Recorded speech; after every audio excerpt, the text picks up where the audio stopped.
And we're off. Yes. Good morning and welcome to the Opie and Anthony program. That's what it's like to be awake. Wow. You like being awake, huh? It's amazing because it's so rare. I slept, I swear to you, 3/4 of the whole weekend. Friday, Saturday, Sunday. Monday, Wednesday, Friday. Blow up, dummy. I was asleep the entire weekend. Really? I woke up occasionally, like barely even did anything. I hibernated, barely ate, barely did anything. I just medicated myself and just. What kind of medication? Anything good? Now your basic NyQuil, some Robitussin, Tylenol PM. some of the over. No, I'm more a NyQuil guy if I want to really crap myself out. Watched a couple of movies, which I remember like in this foggy haze. Mm-hmm. And then this morning, I had my alarm set and everything like that, but 3 a.m, bang, I wake up, no alarms or anything, I just woke up, and I was like, saying to myself, there's no way I'm getting back to sleep, I'm done. So I, answered some Facebook stuff, and then looked at the clock, it was, 3:30, 3:45 maybe, I was like, just get your ass out of bed. What am I doing? I'm awake. There's no going back to sleep. So I wound up getting in early for the first time in I don't know how long. You're really awake. It's really creeping us out. Yeah. Oh, that'll go away real quick. By tomorrow? By tomorrow. Great. Yeah. I'll get home and be like, I'm so awake. Let me start cracking beers. So we shouldn't get our hopes up. Because this is kind of nice. Don't get your hopes up. You're here early and chipper, and we're checking out videos. Chipper. Dare I say we were actually show prepping?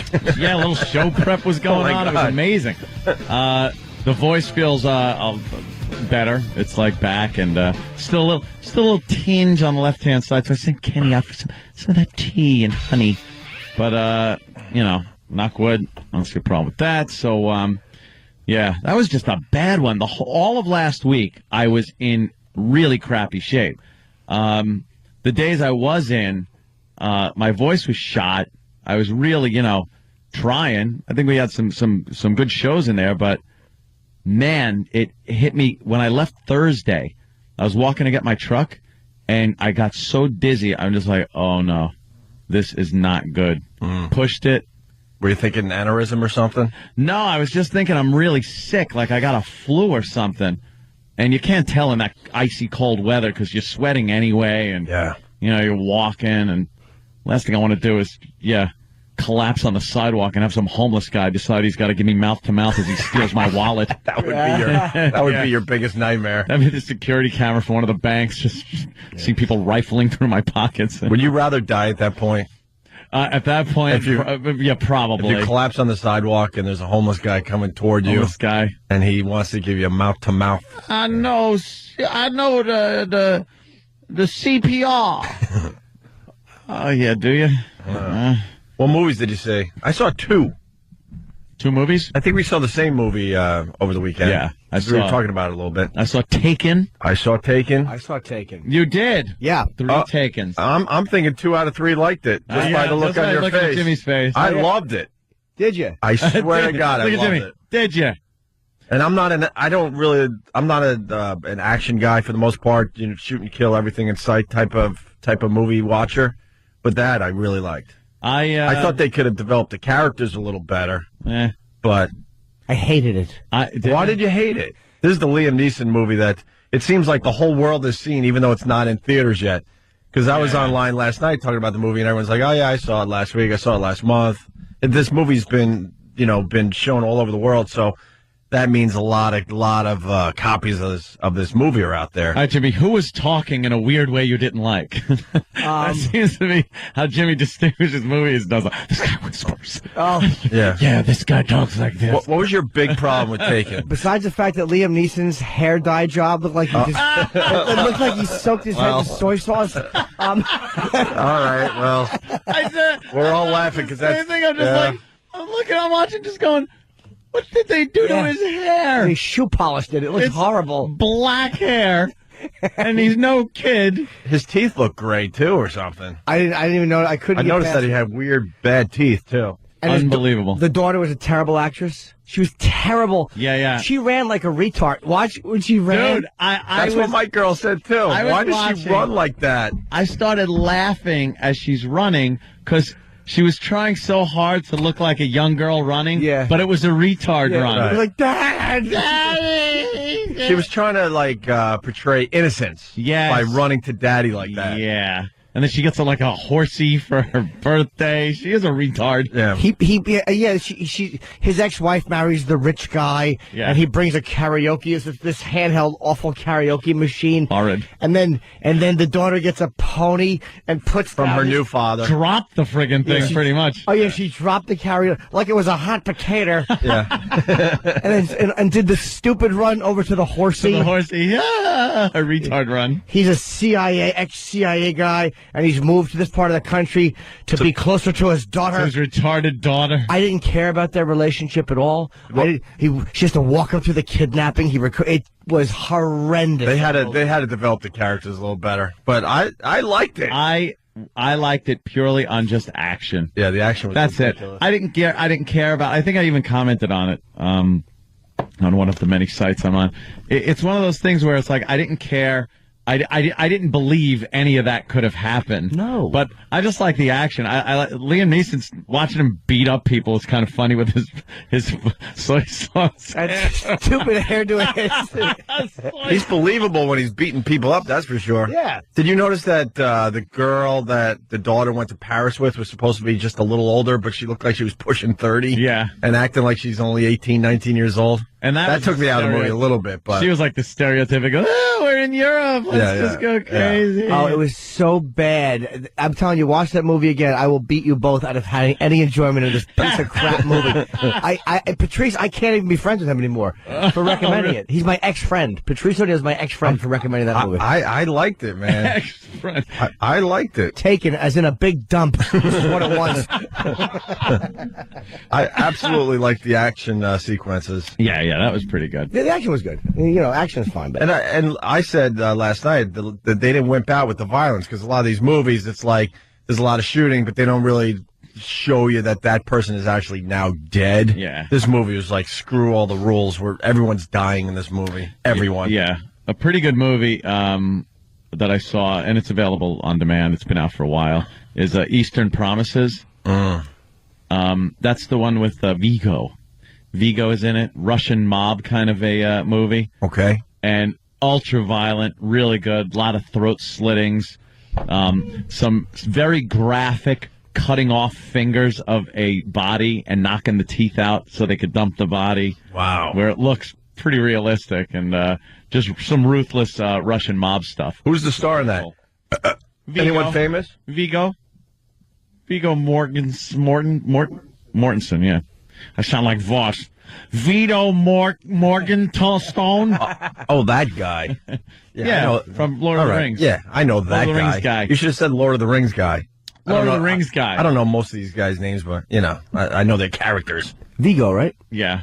We also saw Gran Torino over the weekend. Anyone else? I just YouTubed every single clip where he's racist in it. I figured that's all I really needed to see. And pretty goddamn funny just watching him be a real racist. I think they did hold back on a couple of things, but what the hell? I just saw a picture Danny just put up of look at Liam Neeson's hair. Of his soy sauce hair? Yeah, where can I get that wig? That's a good one. Doesn't offer much height, but the color's not. Matches my shoes. Could use the same polish on my head and my platform shoe. That's hilarious. That's stupid too. You got the hair of an Asian man. You got Jackie Chan's wig. That's good. That's good. Jay's impression. I'm barely holding on to the fact that I like the movie, but I'm gonna hang in there. I'm gonna hang in there. Hang in there. I'm trying to hang in there. I liked it. Brush my sushi against his hair. It makes me sick. Take your chopsticks and dip it in. Oh, he bugs me and his dumb daughter. No one ever tells you why he has to go and have this relationship. Hey, if you ever want to come back to the CIA, I'm here. Right. Yeah, and his CIA buddies didn't even help him out. But the story, Really? but the story itself was good. They just needed to like develop it a little more, and then I think this would have been a blockbuster hit, right? Yeah. Because obviously he didn't have time for his daughter. Now he retired, and now he has time. But they don't really show why the ex-wife hates his guts. Past the fact that their love life is over, what happened? I think because he wasn't there all the time. Yeah, but they didn't really develop that. They should have developed that just a little more. They had a quickie conversation about how he was never there for anything. He was always off in some other country doing his CIA stuff. Right. And then he goes out with his CIA friends, for a few beers and stuff, and then works with them for some security detail. And then his daughter's taken. Yeah. And these CIA guys, you'd think they'd all chip in and help him kick some ass. Know what scene? Like, the last, there's a scene in the movie where he saves the Britney Spears character. Yeah. Like she's saved. Like she was going to be stabbed to death. Yes. And then there's a pivotal scene in the movie where they go visit the Britney Spears character. Yeah. And she's supposedly as big as Britney Spears, and she was almost killed. Yeah. And she opens up her front door, and she's living on a regular block. You see cars on the side, She's on in the her side robe street, and just like right? Just opens the door. Yeah. It's like, why wouldn't she be in a gated community if she is as big as Britney Spears? Yeah. Him and that dumb horse-faced daughter of his are just kind of standing there dopedly. She wants to be a singer. Yeah, does she? Yeah. She was such a dope. She should put a shotgun in her mouth and sing the blues. She's awful. Sing the old toe trigger blues. Yeah, better that than an actress. Wow, is that awful? I'm hanging in there. I like it. I hated that movie. God. There was a little bit of hardcore in that movie for you George C. Scott fans. It was. There was a point where he's opening up some doors, and I was expecting him to see his daughter just strung out on heroin, maybe getting pounded. Heroin, yeah. And getting pounded, and him like, turn it off. But no, it didn't happen. Of course, she was the one that they don't, string out. And, right. I don't know. Well, she was... I was like, I like the action. That's what I liked about it. There was some good fights, and some gunplay. And none of you guys saw Gran Torino? No.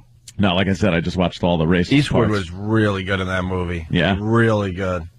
But the plot, and how they spoon-fed what they want to accomplish here was so obvious to me. That frustrated me, but the movie itself was really good. Really good. Yeah, I'm trying to think of anything else I saw. Well, I got a lot of jokes about that too, because I put on my Facebook. I said I'm watching King Kong. Make your own jokes. and oh, they did. Yeah, of course they did. I decided to give that one another shot, but that Jack Black, he took you out of the movie? Totally took me out of it. Oh, he was good. He was good. Yeah. Yeah. 'Twas beauty killed the beast. Yeah. Jack Black takes me out of every goddamn movie. Unless it's some dumb comedy where he's supposed to be the Jack Black character. Yeah. I'm really not buying Jack Black doing anything. I know the movie's old and everything, man. I hated him in Tropic Thunder. Hated him in Tropic I Thunder. didn't eat that either. It's like...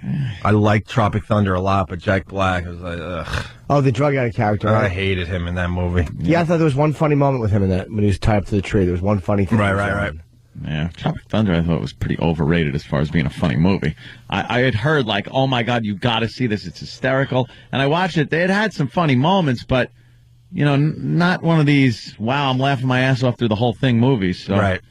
It's tough to do these days. You know what movie I saw on Friday night? We went old school. Stupid Ghostbusters. That movie sucks. You can't revisit some of those movies. That's what I'm getting at. And I'm telling my girl, I'm like, this movie, she remembers herself, but I'm like, this movie was huge. It was a massive blockbuster. Huge hit. I was bored out of my mind watching Was it corny to watch Ghostbusters. the jokes and stuff in hindsight? Bill Murray he's amazing because he's just playing that like sarcastic, the Bill smooth, Murray character before he got serious. Bill Murray got right. Yep. But it just goes on and on. It's slow. It's horrible. Yeah. The jokes stink. It's one of those. It just doesn't. It doesn't hold up. Oh my God! When the monster runs into the park, it's like, wow, we've come a long way with the CGI stuff. Yeah. Because it's just like, yeah, not moving fluidly whatsoever. Well, this does go into the whole thing of how ridiculous people are and what they find enjoyable in movies. Because number one for the second week in a row, what was that? Paul Blart. Mall Cop. Mall Cop. This thing is making a bloody fortune. Maybe it's a funny movie, though. Maybe it is. Maybe it is. When I see him on that little friggin' scootery thingy, and he's backing up and going forward, I can't stop laughing. That's hysterical. Dude, I'd rather, sit in the cold for 2 hours. If I went to a movie theater and I was looking for something and the only thing was that I could get a ticket for would be Mall Cop, I would just sit outside the theater for 2 hours. There's no effing way I would see that movie. I can't see how it's funnier than his movie where he marries Adam Sandler. I don't see that. I don't see any movie being as funny as that movie, because two guys and then they got married. That's crazy. It's so crazy, but they're not gay. Right. So, But everyone thinks they are. Yeah, so the problems it creates, Opie, you'll just laugh your ass off. I took a peek at that movie. I lasted 10 minutes. I'm like, this is horse I couldn't crap. look at the movie poster. Yeah. I couldn't look at it. It was posted outside the Lincoln Tunnel. Yeah, what's wrong with the public? You have choices out there these days, you idiots. 27% positive reviews, and it's the #1 movie in America for the second week in a row, this Mall Cop. Why are people going in droves if we could all check out reviews now online? Check out Who's Our President? Yeah. Enough said. I'm so out of touch with comedies. I really am in general. I was watching scenes from that Will Ferrell movie with Step Brothers. John. Yeah.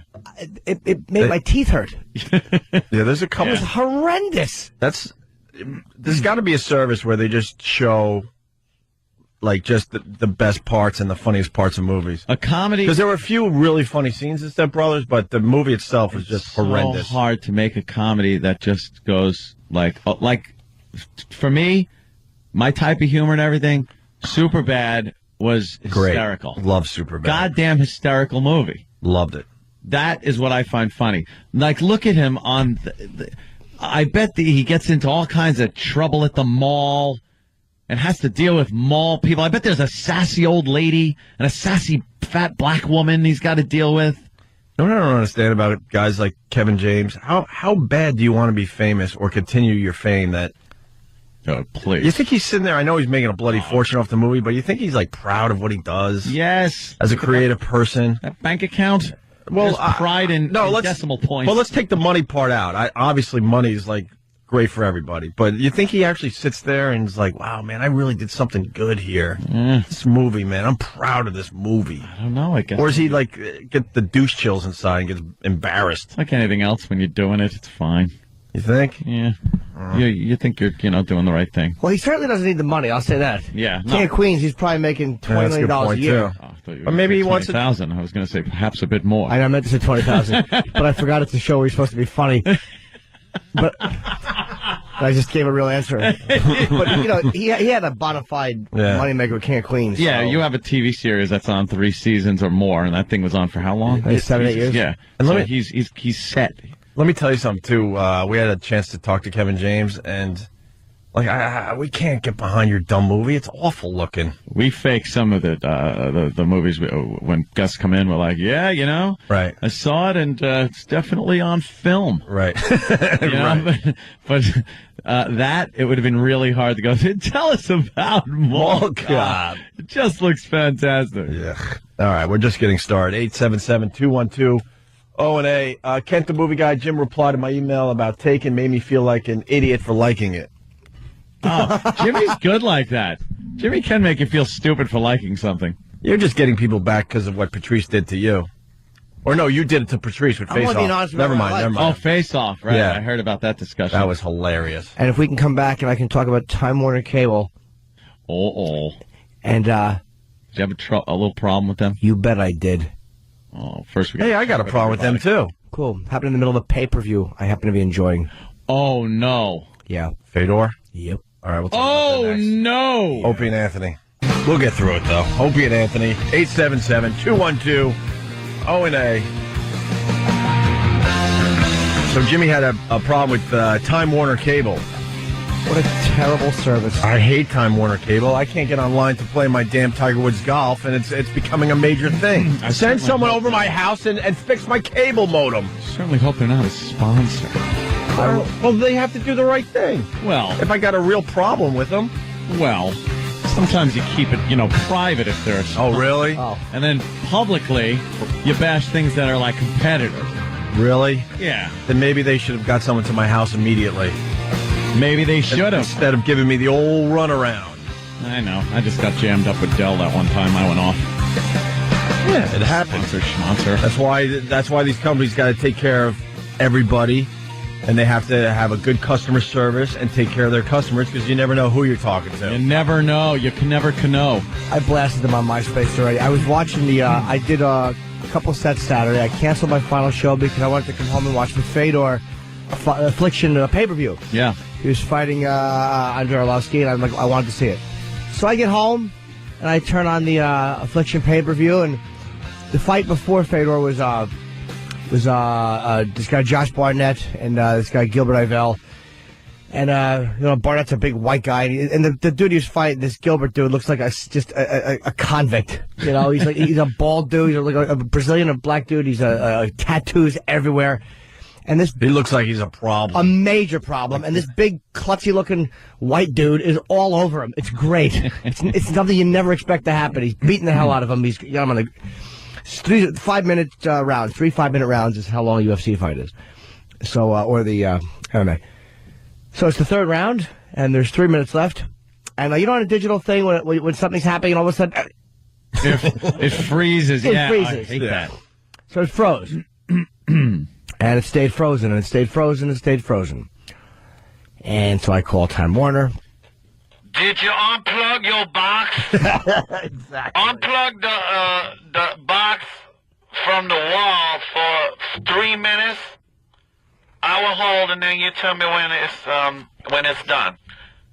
So how's the weather there? Yeah.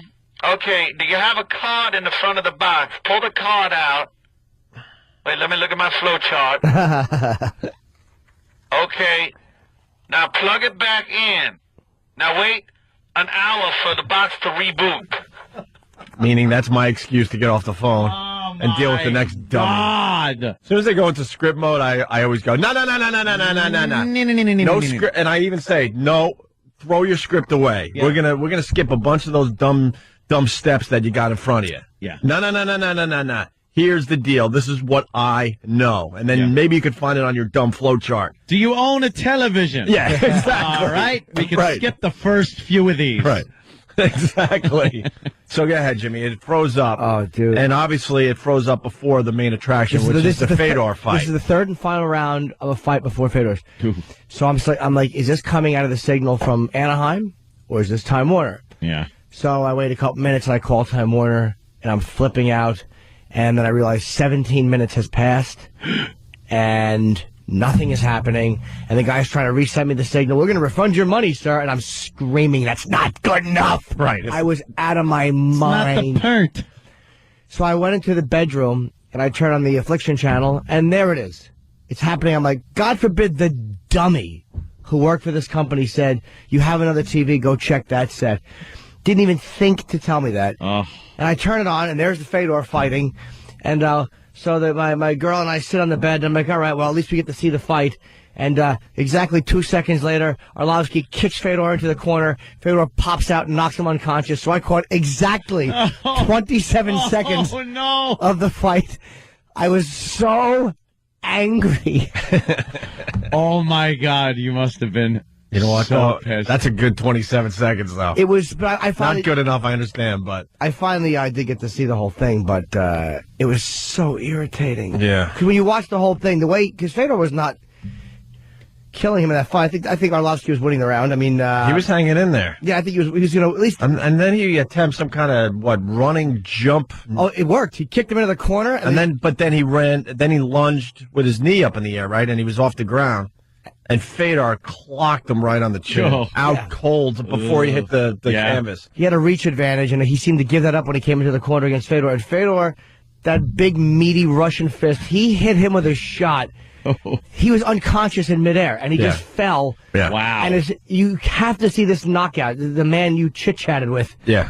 And he wasn't having a good fight, but that's what a great fighter does. His arms and legs just went dead immediately and just kind of fell awkwardly. He could have broke his arms or something. He could have broke his neck. He just fell like a man who was unconscious falling. So that's what I caught. And it was just great to see. But it was like when you watch the whole fight, it was like much more exciting because you're like, wow, he is not winning this fight. And then, pow, it's over. It was that fast. That's how those MMA things go, too. It's just amazing. Watch this moment, Ant. Arlovsky will kick him into the corner. And Arlovsky's taller. He has more reach. He looks like he's in better shape. At least he has nice abs. Fedor looked like he was having a tough time figuring him out. But he had a lot of patience. I think that's what... that's one of Fedor's strengths. But this guy had some good feeling. He kicked him in the corner, bounces off the rope, and damn! He jumped right into his fist. Yes, he did. He said, "Please punch me in the face." Oh my God, the quickness of it's like Fedor didn't even really know what happened for a second. He's like, "I think I punched him." He threw an overhand right, and dumb bearded Arlovsky, chin first, sailed into it. Wow, he jumped right into that fist at the. Talk about the wrong time to get up to try to kick. Just out. He threw a really hard. Look at the blood. Yeah, blood coming out of his face. The guy was unconscious on the ground. His hands, he was like laying on his face, and his hands were tucked beside him. Yeah, like there was like he couldn't even put his arms up to block his face as he just fell. Put a blankie on him, let him go to sleep like that. Oh, they could have just thrown what do they call the snuggie? A little snuggie on him. Wow, that was some knockout. It was that fast. It was over though. There was no like brawl Oh, and I could just see you tuning in and going, "All right, we're gonna catch up." Wait, what? It's over. It's over. Unbelievable. Hey, what's going on with MMA in New York? They're still like fighting it out with the officials. Get MMA in New York. What's wrong with you? This sport is taking over the world. I guarantee it's boxing. I guarantee you it's other sports. Boxing has a stronghold in New York, that's for sure, especially Madison Square Garden. You know what, Jimmy? You're right. Look at that. You just answered my question. Because MMA is everywhere except for New York, and they're having a tough time breaking into the New York market. The city's crying poverty and wants to make some bucks. You know? Jimmy's right. I mean, the boxing thing is probably well connected here in the big city. Talking about maybe some kind of crime that might be a little organized. Well, I don't know about that, but Don King isn't the most reputable. No, is he reputable? Hey, speaking of sports, the Joe Torre book. I just saw the headlines. What do you know on that, Ant? Torre's got a book blasting Steinbrenner, A-Rod, the Yankees. You know, it's refreshing to see a book come out by anybody that's honest. Mm-hmm. That peels back the layers and looks at a little bit of ugliness underneath. I don't want to see a Joe Torre book that is only about like, well, this was one of the greatest teams I worked with, and when we went to the series and this year, this is what happened. And I'm sure, that stuff is in here, but we want to hear the Yankee personalities are so huge. Mm-hmm. I mean, they are known nationwide, the names. Jeter, A-Rod. People know these people regardless of if you're a Yankee fan, if you live in New York. These are just names that people know around the country just because of the celebrity status.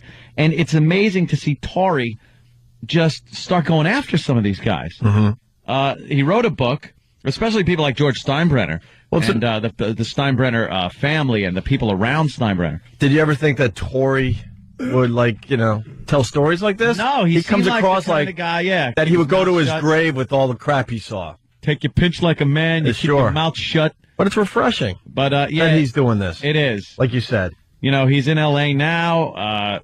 Had a good run with the Dodgers. Had a good season. That's got to make him feel good.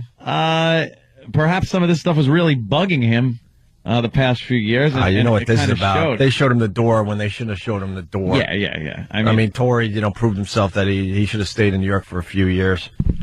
But whatever. So what's some of the bullet points in this book there? Well, headlines, whatever. A lot of people are calling A-Rod a fraud, which is a good one. They obviously pay this guy boatloads of money, and Torre was saying, look, we were looking for a young guy that was going to come in here that we could watch and build and make into something. And he goes, and obviously over the years, I realized this just wasn't happening.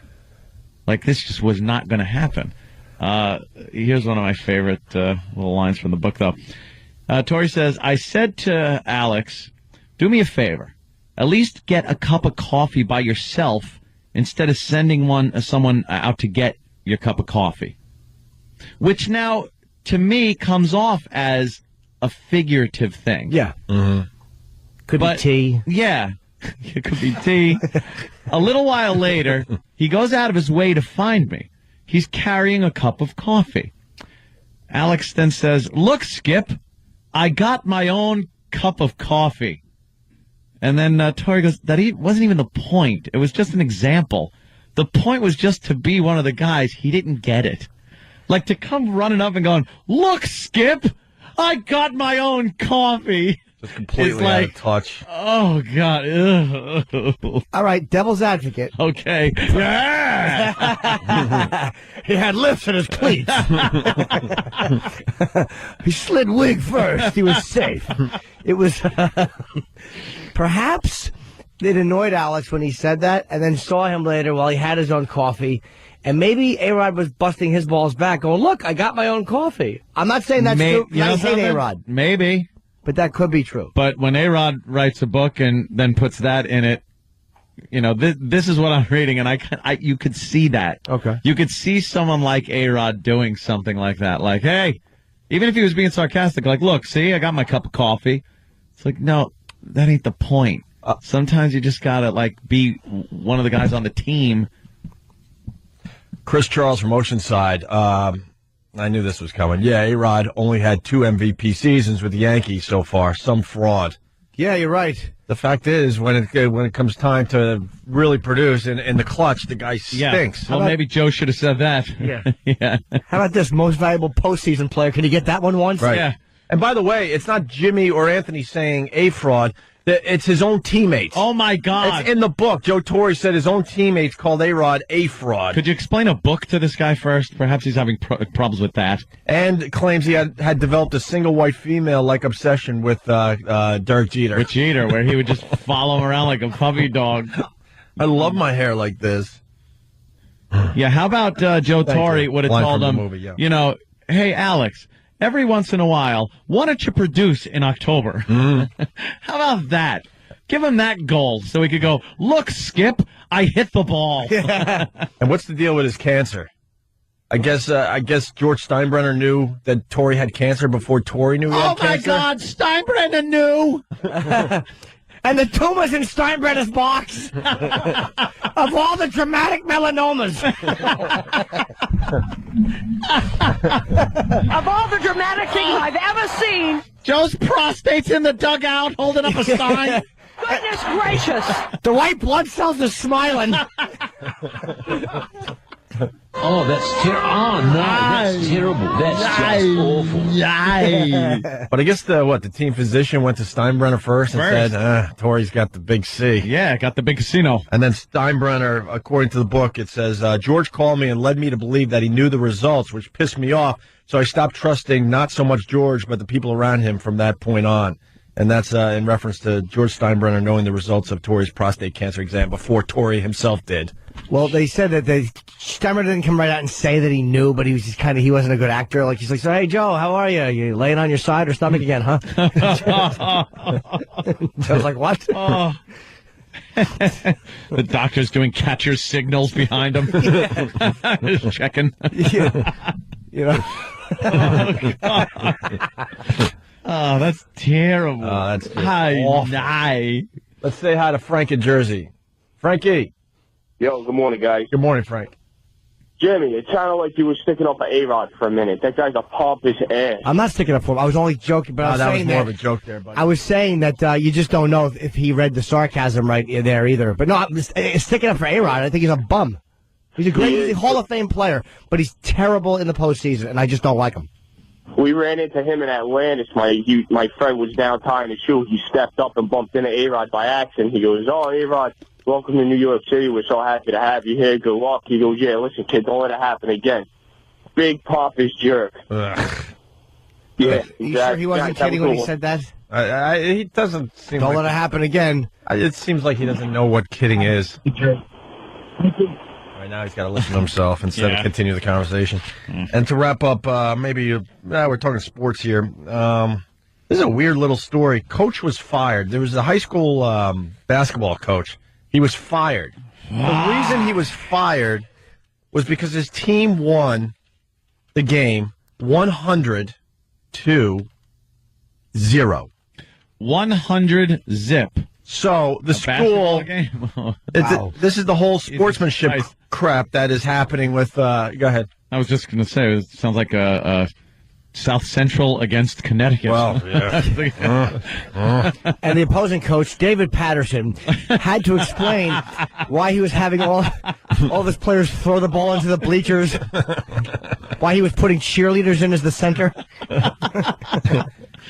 Let me read a paragraph or two, and let's see if this is justified. It's that whole sportsmanship thing that is ruining this country as far as sports programs go.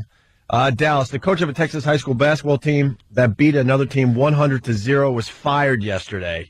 The same day, he sent an email to a newspaper saying he will not apologize for a wide margin victory when my girls played with honor and integrity. So it was a girls' basketball game. They won 100-0. Who cares about that? What was the guy supposed to do? Take all his players off the court and let them score a basket? Why are you going to apologize for that? How do you play? I don't understand how you win. Were they playing like a special school? You can't win 100-0. Me against the Lakers. The whole team against. I would score 2. Well, yeah, at least get one basket. Kyle Queel, it looks like, the headmaster for Covenant School, said in the Dallas Morning News Online edition that he could not answer if the firing was a direct result of Coach, can't pronounce his name, email disagreeing with administrators who called the blowout shameful. Maybe the opposing team had all synced up. Girls do that. Maybe they all had that. The court looked like a bingo card. What are we playing on here? Strawberry Field? Yeah. They keep coming out and mopping. Oh, my God. Only basketball court that needs a Zamboni. That's funny. There's a Christian thing happening here. It is shameful and an embarrassment that this happened. This clearly does not reflect a Christ-like and honorable approach to competition. Christ-like? Yeah. You know what? This coach, this coach is better off. Yeah. That they fired him. Who wants to deal with that crap? The more important question is, did the one who lost 100-0 get fired? Yeah, right. Exactly. That's the one that should be looking for a job. Right. It wasn't Christ-like. Yeah. He crucified the other team. Yeah, exactly. I told him that. It's funny. They were all shooting balls like they had holes in their hands. The coach, who has been criticized for letting the game get so far out of hand, made it clear in the email yesterday to the newspaper that he does not agree with his school's assessment. Good for him, man. Yeah. Enough of the dumb sportsmanship. You learn a little bit. Maybe half these girls will learn, well, I suck at basketball. I'm going to go try something else. How about practice a little more, maybe, and figure out what went wrong, that you lost 100-0, and don't do it again. Oh, kids will never learn when they're just given this opportunity to just fail with impunity. Right. Oh, and then the succeeding team and leader gets chastised for succeeding. Right. That's what we're doing in this country these days. Absolutely. The coach is like, I'm not going to apologize, and have my team feel embarrassed or ashamed. We played the game as it was meant to be played. My values and my beliefs will not allow me to run up the score on any opponent, and it will not allow me to apologize for a wide margin victory when my girls played with honor and integrity. That's right. That's a good feeling for that team, winning 100-0. That would be cool. Like, you're sitting there at a game that you obviously going to win no matter what, but it gives you a little thing like, wow, could we shut out this team? Yeah. As a team, can we possibly shut out this team? That becomes the thing. Yeah. Instead of like, oh, we're just going to smear this team and who gives a crap. Now it's like, how good are we? Are we able to play the game how it's meant to be played where they don't score one basket? Yeah. Well, let's get a girl's point of view. Travis? Man. Just have more information on the story. Yeah. Oh, sorry. I thought you were here for a female point of view. The team that they played, I do remember reading that they were a bunch of girls who had short attention spans and dyslexia. Well, then what are they doing in the same league? Shooting into the other basket. Right. Yeah, the story doesn't say that that team only scored 50 out of the 100 points, and the other team scored the other 100 for them. Short attention spans, would they be running for a layup and then just get bored and leave the ball and walk as they're running alone, dribble, and then just drop the ball and walk stupidly out the door? Dribbling, pick up a badminton net and start playing that game. Or racket. A net. Why would you pick up the net? It's up. Why would it be up during a basketball game? Who's this, Roach? Is it Roach from Wackbag? Yeah, this actually happened down here in Dallas. The coach of the team that won, since he was the coach of a Christian school, he actually went up to the other team after the game and said that he was willing to forfeit because that wasn't the Christian thing to do by winning by 100 points. Right. And they're still going to fire him? I mean... I guess he's done. He's fired. But that's BS. Well, of course it is. That's what we're getting at here. Easy. But, I mean, he even offered to forfeit the game after winning by that much. Well, hold on. He even just said, look, all right, we won 100-0. If it makes people feel better, I'll just forfeit the win and give it to the other team? Yeah, because he was the coach of a team from a Christian school. Right. And that's not the Christian thing to do. Oh, well, I guess it was a day late and a dollar short, as they say. How about we separate our religion from everything else? It's not the Christian thing to do. Guess what? We're playing that. Well, it was a private school. We're playing a sport here. Like, take the religion out of it. You could go back to praying after the game's over. Sport. What the hell does that have to do with religion? Stop. What do you got, Stump? The losers are getting more out of this. They were on Good Morning America this weekend. Mark Cuban has invited them to a Mavericks game. Nike is talking about sponsoring the team on a trip to the All-Star game in Phoenix. Wait, Mark Cuban is supporting this? Yeah, he wants to help out. He's no longer a friend of the show. Who's he trying to help? He said the losing girls. He's not supporting the firing, is he? He's just saying he feels bad for the girls who lost. They're all suddenly these girls are America's sweethearts. No, they're not. Losing. They stink. They should go. They should go play another sport. Oh, please! I want to hear the Good Morning America audio. This country sucks as far as what's going on with this crap. Does Imus have a comment? Or is he leaving girls' basketball teams alone these days? He said, I really appreciate their dues, and they're all virgins. He used the word nappy again, but it meant, they were asleep on the basketball court. Oh, they were taking a nap. Yeah, they were taking nappies. Stupid. Yeah, idiot. All right, we got to take a break. We ended up in one of his little stories there. Yeah, I saw that. Yeah. Yeah, because we're trying to be shocking all the time. What's that about? Who said that? No, like Imus said that he thought his bosses. We'll get into it, but briefly, there was an article out about how Imus is doing. Well, he's been back a year. Yeah, back a year. Wow. And yeah, and he says his ex bosses had wanted him to be shocking, like Howard Stern and Opie and Anthony.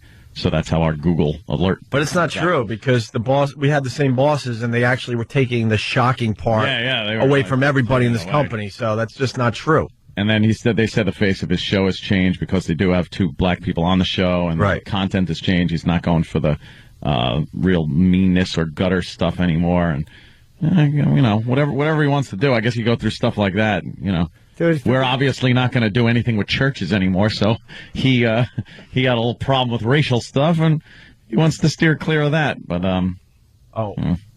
there's 2 quick phone calls, and then we got to take a break. Chris in Michigan. Hey, the reason why those girls suck so bad is the school that they're from. There's only 20 girls in the high school, and 12 of them are on the team. Wow! Come on, is that the truth? Sure, that's what I heard when we were talking about the stupid thing. But you know what? Then, what do you want from the other team? That's pretty funny, though. Only 20 girls and 12 have to be on the team. And it's a school for primordial dwarfs. The Progeria girls. Yeah, the Progeria kid's the center. She's 97 years young. Coach Benjamin Buttons. All right. Rod in Georgia. Ronnie. Was that team's MVP Martini off of Cuckoo's Nest? That's very funny. You threw the ball into the fence. Right. There's nobody there. That was one of the best basketball scenes ever. Oh, yeah. Nicholson's just supposed to play basketball, and Danny DeVito hit front of me, and he throws to him, and he just stupidly with his straight arms out spins to the right and throws the ball against the fence. Martini, you threw the ball into the fence. There's nobody there. He's just so frustrated. Just wants to have a nice little game of basketball. Yeah, with a bunch of dummies. I'd watch that movie so much more if it wasn't so goddamn depressing at the ending. I know. Like, I'd watch it so much more. Then stop the movie right there. Should I do that? Yeah. I like to stop the movie where the windows open. I'm like, see, everything worked out. Yeah. They're all leaving.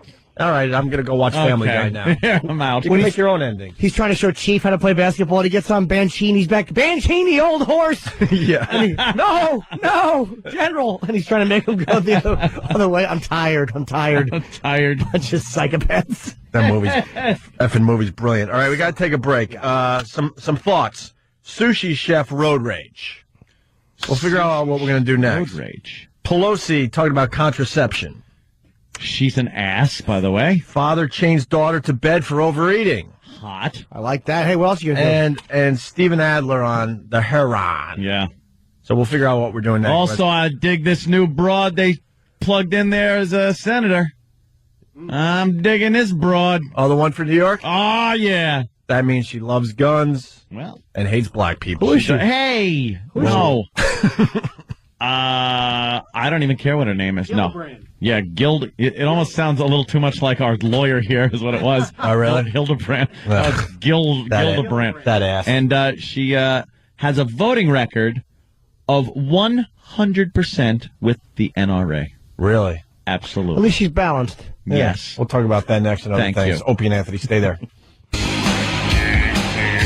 Opie and Anthony couldn't get to the guy. He coaches high school basketball. He said any coach that would run the score up to 100-0, there's no way they wouldn't be fired. Really? I was a big sports guy growing up, and, we took our beatings. It was depressing to get killed by another team. But you learned from that as a human being.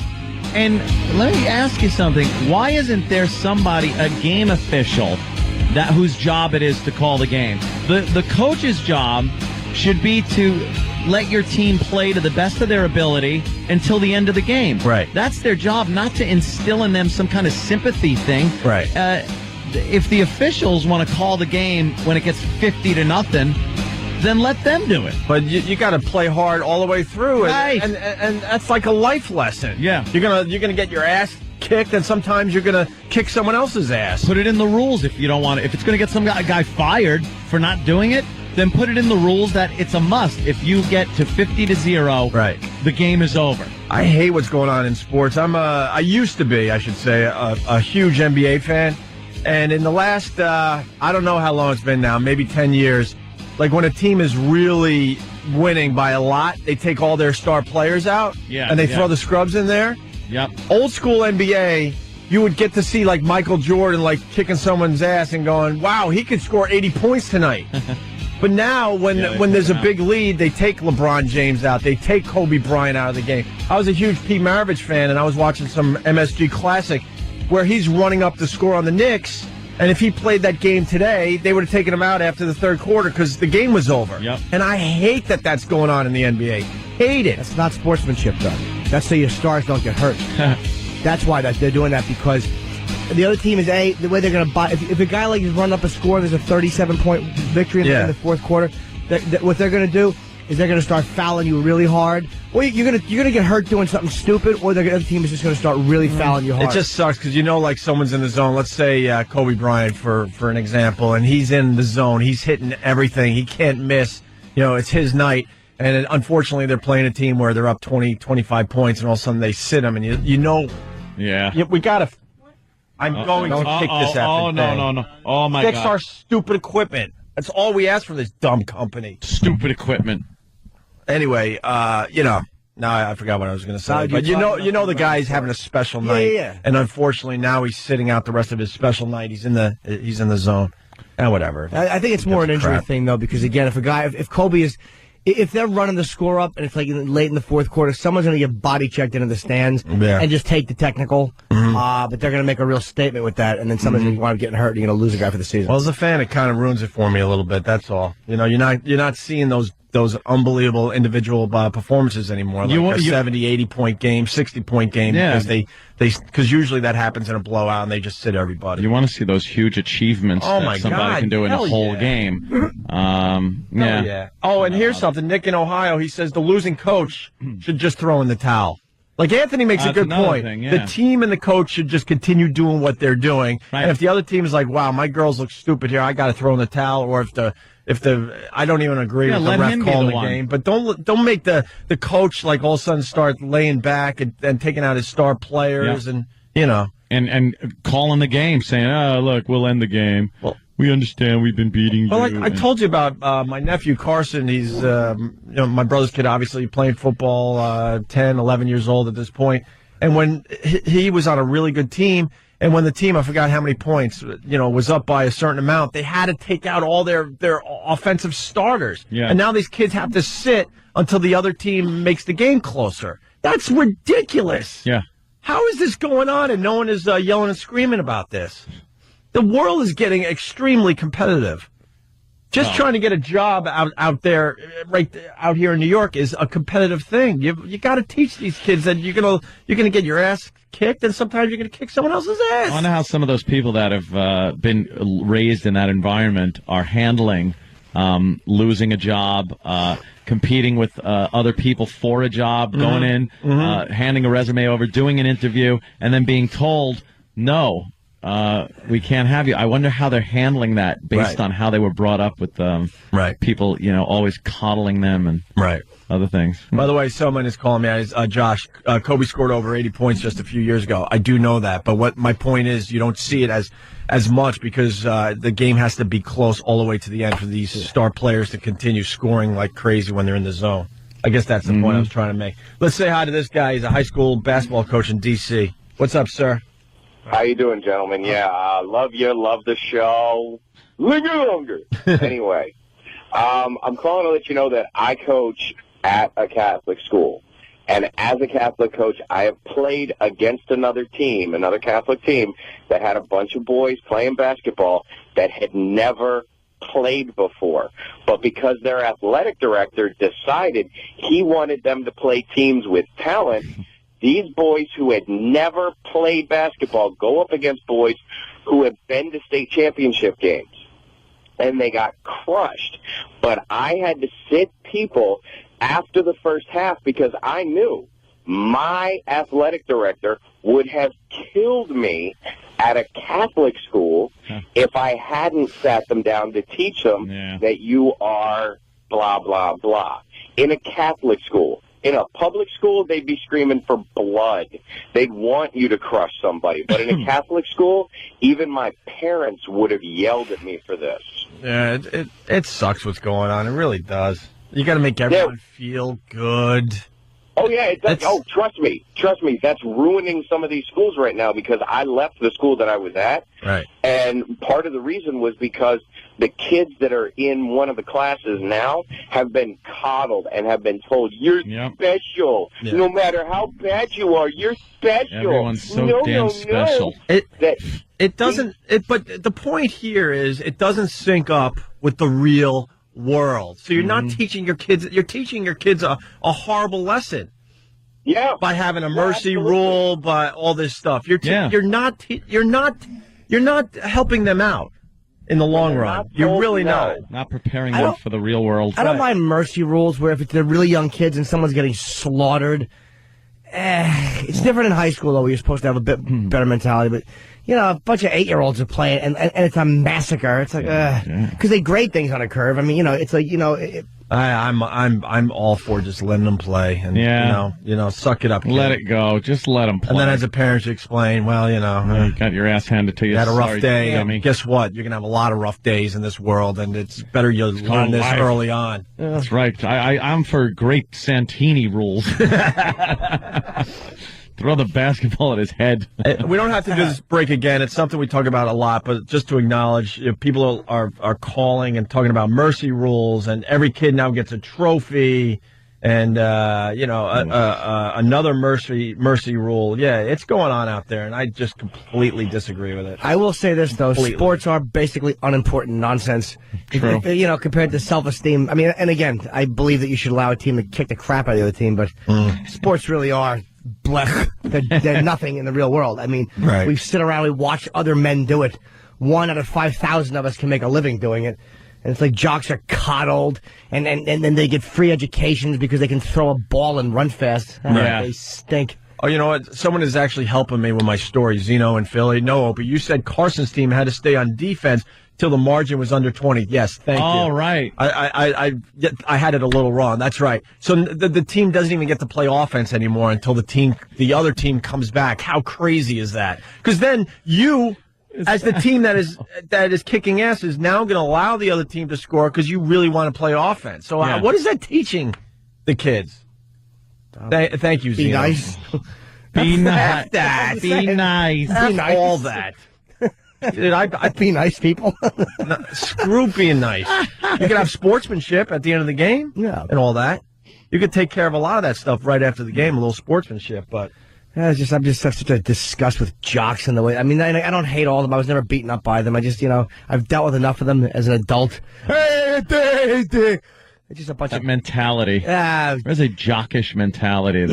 It's like, we know you're terrific, and the nerds are no good at it. We get it. Big overly coddled faggots. All right, let's fast forward then. I said that because none of them are here. Let's fast forward. Here's a guy, Eric in Canada. Canada.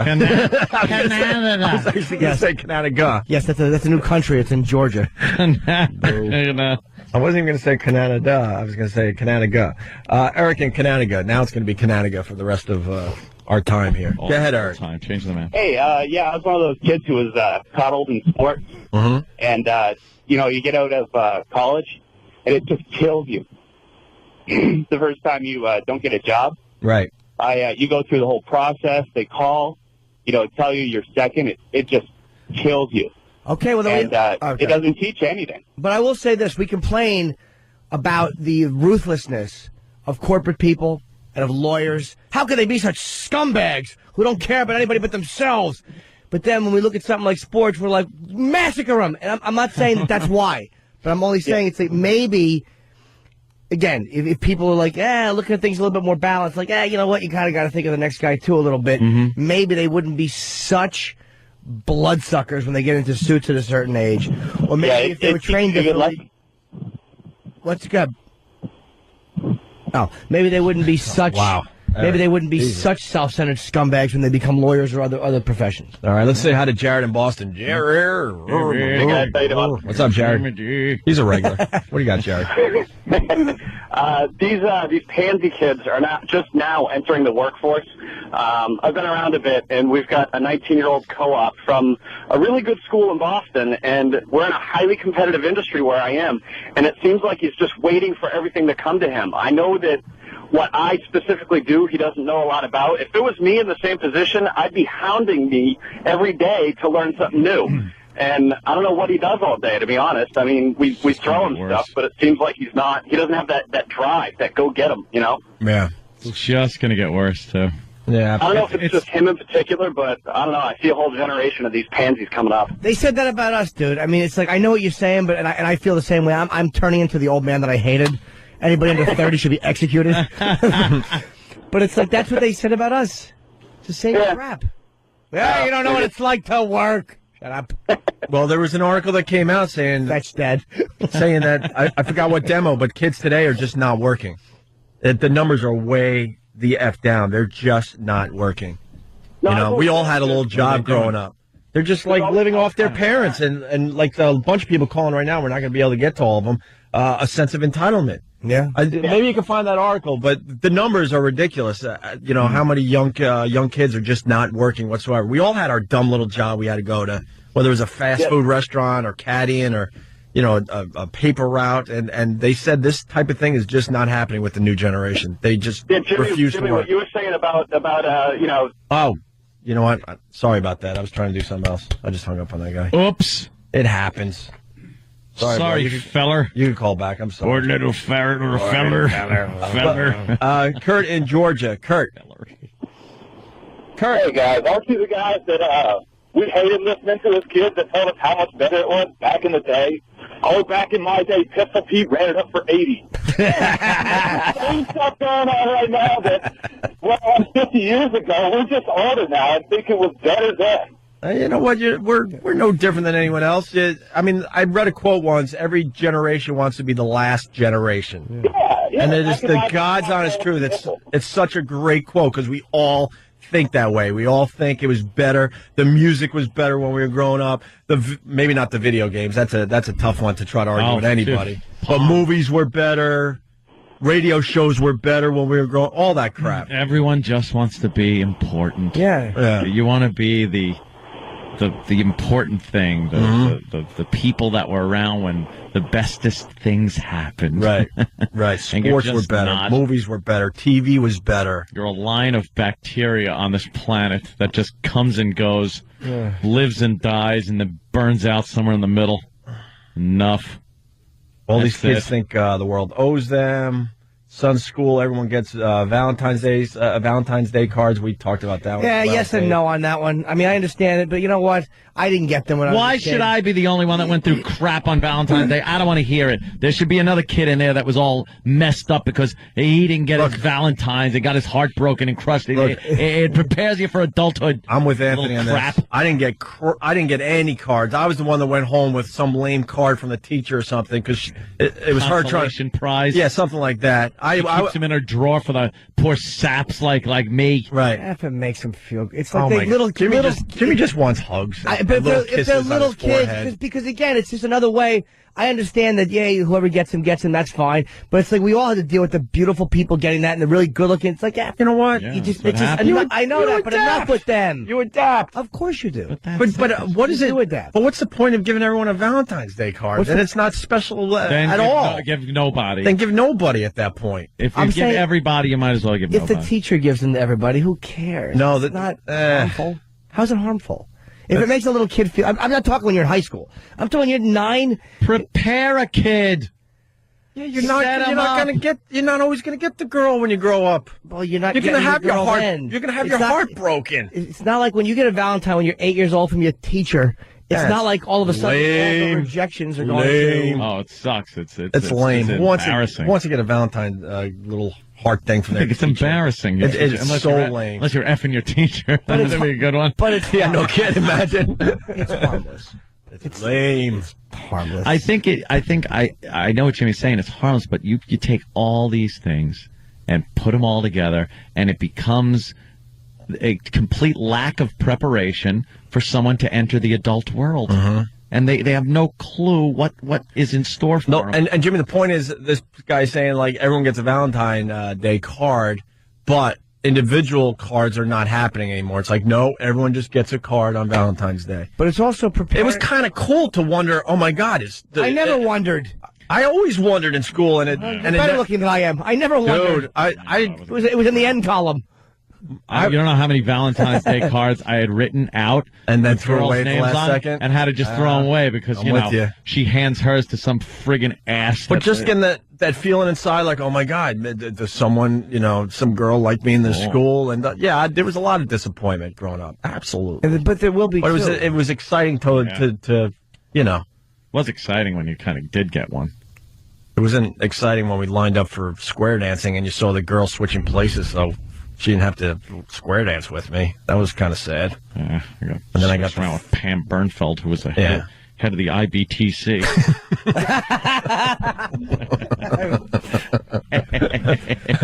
I had to dance with the lame fat chick that no one wanted, but I guess I was the lame dude that no chick wanted. Jesus. You know what? You're also forgetting that maybe you say it doesn't prepare children to be like, to lose, but maybe it also, people that are who are raised with the mentality of just crush everybody, think a little bit differently too. Like, all right, don't be such a scumbag. It's like we can't complain that people are such scumbags in adulthood.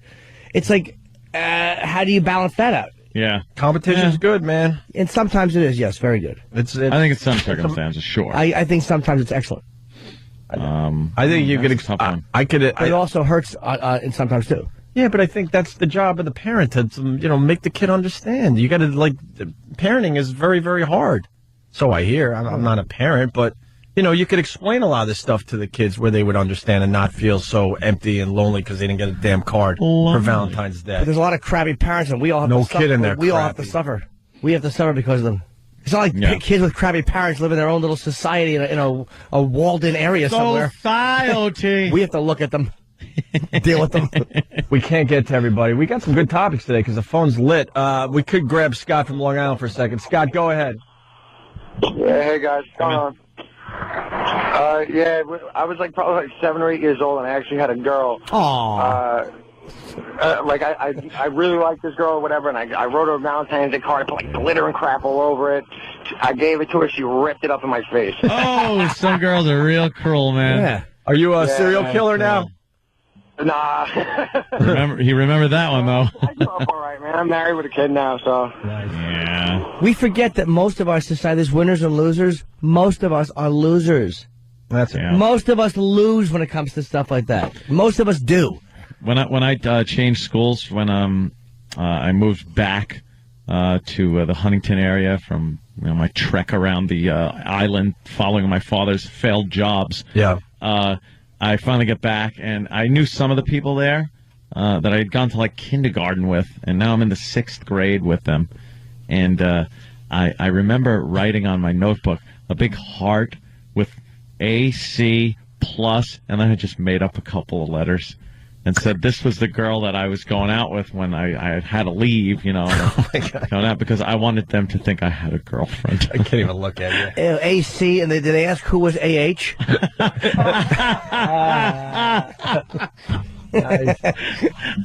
I had to tell them that that was my girlfriend because I didn't want to come back and then to think I'm just coming back and didn't have a girlfriend. Really? So I had that on my notebook, and it was like fresh ink. AC loves R. No. Gets a BJ in the TF. Horrible. Wonderful. We have to take a break, so we'll continue with the show. And you want the sushi chef story, right? Sushi chef. Yeah, what happened? Apparently, a problem with a knife?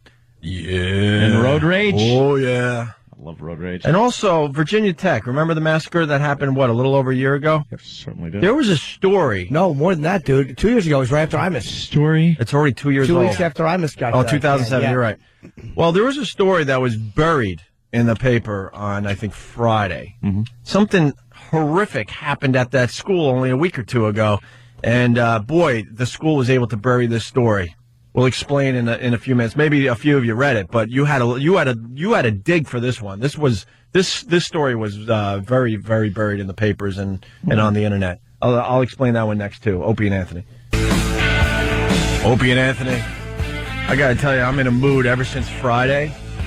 I went to what is it called? Sirius XM. We're on satellite radio as well, and they're trying to move us to their big headquarters.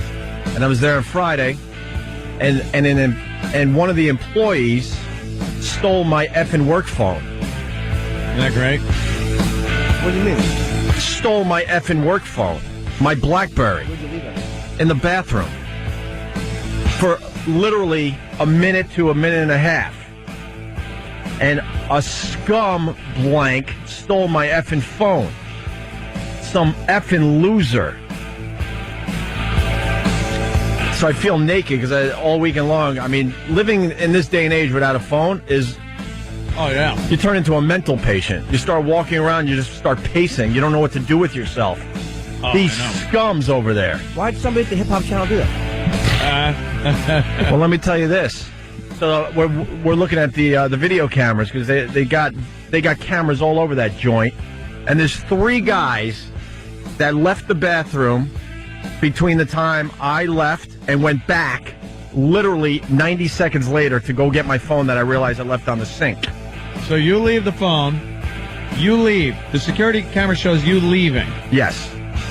Total of 3 guys are either leaving or going into the bathroom in that time period. And then you go in. Yeah. And the video shows you go in, and then the phone's gone. Yeah. So, unless he pulled some kind of a through-the-ceiling vent maneuver, one of those 3 guys is guilty. Yeah, and I want my effing phone back. So I want it to mysteriously appear today. Do you know who the 3 people are? Yeah, and then the guy that runs our channel is like, oh, I know those guys. None of them would have taken that phone. Well, one of them did. Okay? One of them has my effing phone. So sit them down and go old school on them. Get the freaking light bulb above their head that is rocking back and forth. Little interrogation. Uh-oh. Oh, boy. Well, that won't work. I said I'm in a mood. Tell this effing company to give us CD players that work. It's extremely distracting. I like that song. Huh? That song called "Foot in the CD Player." How many times do we have to tell these people? Yeah, what did it do? They do the bare minimum. All we want is stuff that works. That's not asking for much. I came in here today, the microphone was like this. Yeah, it was all like it was a swing. Topsy-turvy. Right, I know times are tough, but how about you tighten some screws and get us a CD player that works? That's all. That's all we need at this point. At least do that. So it's 3 guys. Yeah. So sit these 3 guys down and tell them to give me my effing phone back. Interrogate. Pull a first 48 on them. Right. I am so livid because they want us to go work over there, right? And in that den of thieves. And there was, this was the first time I really spent a lot of time over there. And this is what I get to bring back to you people. Fine, how do you do? Yeah, they took my phone within seconds. Have the phone magically appear. Leave it on the floor somewhere where someone goes, "Wow, I found a phone. This is weird." Ain't gonna happen. And give it to the receptionist or the security guy. I know that ain't gonna happen. Well, I will interrogate the 3 guys because now I know which 3 guys it is. And it was also, you did call and check lost and found, like none of them. Yeah, and the phone was ringing. You know when you lose a phone, you ring it like, "Hello, do you have my phone? Are you going to do the right thing? Give it back to me?" Considering we're all one happy company and we all work together, right? This wasn't at some weird restaurant or some strange place where when you leave a phone behind in those joints, kiss it goodbye. But at the workplace, you would assume they would do the right thing and give it to the receptionist or the security guy. Unfortunately, lost and found is full of jobs. Right. And I don't want to hear none of these guys would have taken the phone. It's obvious. We looked at the tapes. One of those guys has my effing phone and sit him down and put some heat on him. How could a security guy look at a tape like that and not say, "Yeah, it's one of them"? They sort of are hinting, but I guess maybe, because in this PC world and human resources, I guess you can't openly accuse somebody. But one of those guys has my effing phone. When you got a tape like that, you could talk to people, question them. I want my effing phone back. Hold under questioning. There's nothing on there that you would want or concerns you. Give me my freaking phone back. Is it your new number or old one? The new one. I'm getting a replacement phone and all that. That's not the point. Some scum that we're supposed to be working with on a daily basis has my phone. So pissed. And then to hear, I know those guys. None of these guys would have taken your phone. Oh, yeah? Maybe you don't know them that well. What are you doing? Just calling your number. Oh, no. So, So at first it was ringing. It was ringing at first, which means... the phone was... what? Did you do something with the number? No. Oh, what does it say? Oh, wait, which one did you just call? The new one. Well, and what is it saying? I'll play for you. Hold on. Sorry. Uh-oh. Here we go, Jimmy Styling. The person you are trying to reach is not accepting calls at this time. Yeah. Please try your call again. Yeah, because the person who has my phone... He's busy. He took the battery out, threw my cards away, whatever he did, so he has a nice little BlackBerry. Put a new card in there. Because it was ringing at first, so we're like, okay, it's ringing, it's misplaced, maybe someone is going to do the right thing and give it to the receptionist or the security guard. Maybe he has something to do, so it's just on his desk for now. And then all of a sudden, it went right to voicemail, meaning they turned the phone off, or they took the battery out, or they freaking took my cards and went, screw this guy. Dicks. I want the heat put on those guys. We're supposed to work together, and that's my first impression of the place. Yeah. A fellow employee taking my effing phone. I would leave anything laying out. Well, I didn't. Things happen, Things happen. How many times have we left your phone? You leave your phone behind for a second. Go, oh yeah, I got to go back and get it. Well, dude, it wasn't even. It was literally because we looked on the tape. You see me walking back in the bathroom to go get my phone. It was less than 2 minutes later. I don't know. For some reason, I just trust more people. Like here, I've left my phone here a couple of times and gone, I got to go back and get my phone. Right. There's just something I don't. I am livid, and we got guys on camera, so you got to sit them down and stop with this. I know these guys; they wouldn't do it. All right, then where is it? It disappeared into thin air. Without saying who they are, let's just say roughly: were they behind the scenes guys or on air guys? I don't know.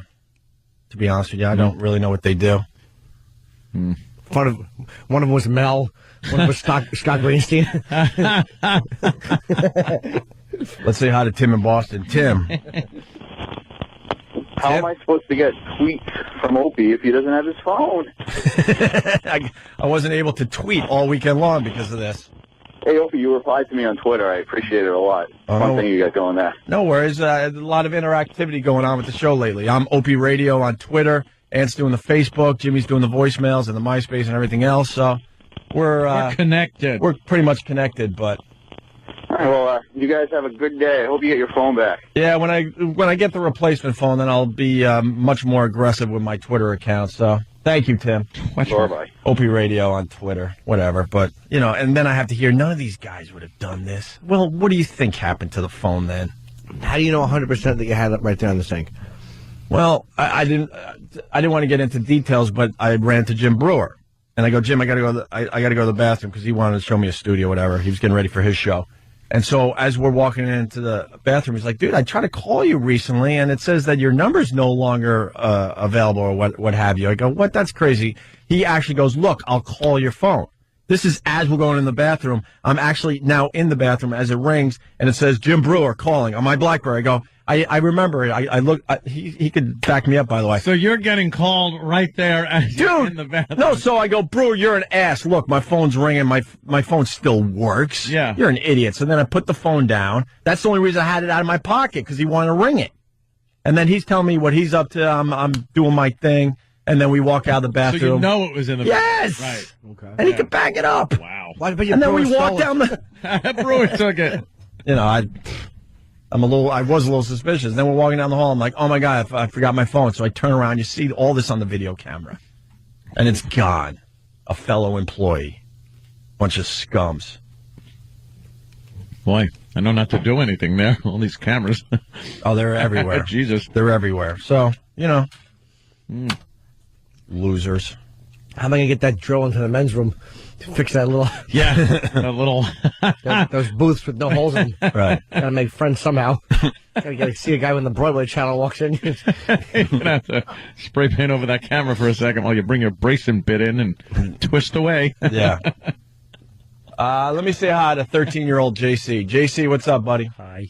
Hey, boys. Hey. If you look at Steve's profile on Twitter, he just plugs Foundry again and again and again. Like, he's like, Monthly Crew, new reviews, FoundryMusic.com. He just keeps on plugging it. Yeah, That's why I'm not following Steve, because he's not a human being. He doesn't understand what Twitter's all about. You give a little personal knowledge. This is a plug fest. It's just a plug fest. Same thing on Facebook. I've just looked, and it's been nothing but Steve and the website. Does he plug the Opie and Anthony show? No, he plugs FoundryMusic.com, of course, Jimmy. Steve, why don't you plug the Opie and Anthony show? No, wow. Why would he? Thanks, 13-year-old JC. Opie, friend me. Like, I plug my gigs, but I always plug the Opie and Anthony show. Yeah. Hey, JC, what's your Twitter name? Same as Stumpbrains, 13 as in the numbers, YR old JC. All right, I'll look for you. I'll start following you for a little while. All right, wonderful. Well, then again, if I follow a 13-year-old, the authorities might be alerted. JC. Yeah, it's like, hey, let's hook up at a McDonald's. Candy in my van. Yeah, it's kind of creepy to follow a 13-year-old on Twitter. That might be a red flag out there, JC. I know it's innocent and you're just a fan of the show, but you do understand. Hi, Opie. This isn't a social visit. Yeah, I'm pushing 40 now. I shouldn't be following a 13-year-old. We have your phone. Yeah, Opie, we have your phone. Yeah, whatever. They ain't finding crap on there. Good point. It's not even about that. It's like that someone would do that. That in a workplace. I understand everywhere else, of course, you expect that you'll never get your phone back. All right, JC, thank you. Do we have time to squeeze in the sushi story? Yeah. Ant's a big fan of the road rage story. So am I. I love the road rage. And I want you to, listen to this, Ann, and tell me if the guy's justified or not. All righty. All right. I thought I was dying. Yes. I actually said a couple of prayers in the EMS. 1 minute, Jack Zybak was driving to work. The next, he says, he was fighting off a knife-wielding sushi chef. What he did to Mr. Zybak was, I guess, what he does to, he treated him like a slab of tuna. I'll put it that way. 23-year-old Zybak was commuting from Brooklyn to a cell phone store he owns in New Jersey when he crossed paths with 37-year-old Yao Zhu, and an incident of road rage went off the deep end. This is why you just never know who you're messing with, man. I say Yao Zhu is in the wrong. No. In this one, no. I say he's in the wrong. Why? I'm just making an assumption. I already know what happened. Oh, I know why you're saying that. Oh, really? Which is very clever. I'm in. Got to pick one. 50-50 shot. Pasta chef, you might go maybe. Sushi chef, he's wrong. Yeah, I'm with you. On his way to make egg rolls, wrong. But sometimes you think you're going after an easy target, and then you run into, like, this guy who's really good with a sushi knife. Yeah. Zybeck says he pulled over after accidentally cutting off Zhu, and he says that's when Zhu started cutting him. Zybeck says Zhu first approached his minivan, but when Zybeck tried exchanging his license and insurance card, the attack began. He kept trying to reach for my neck, and he actually got me right here. He did it like 7-8 times. Zybeck received 100 stitches.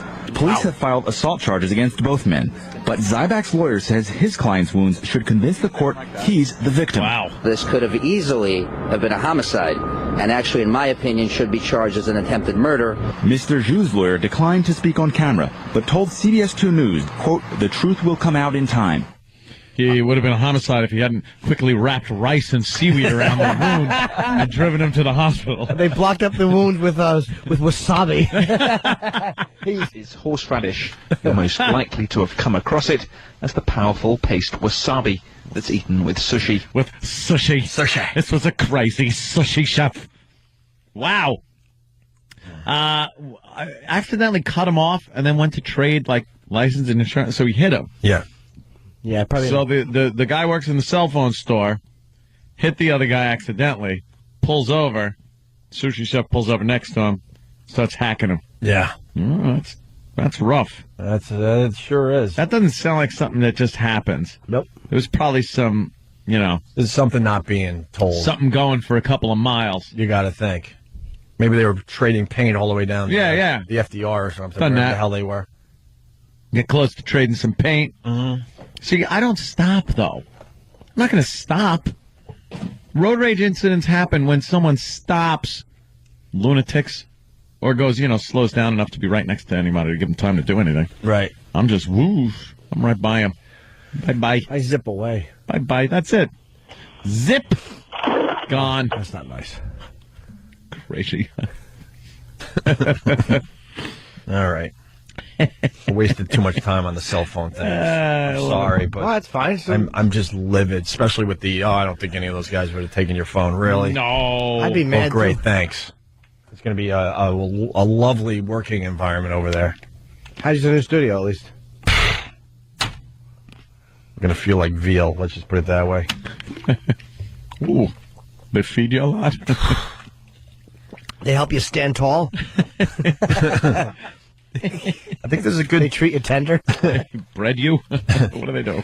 I think there's a good place to play the FU line to see what other people are pissed about, and then we'll get back on track with some really, really good stories. This Virginia Tech story that was buried. Wait till you hear what happened at that school where what was that kid's name?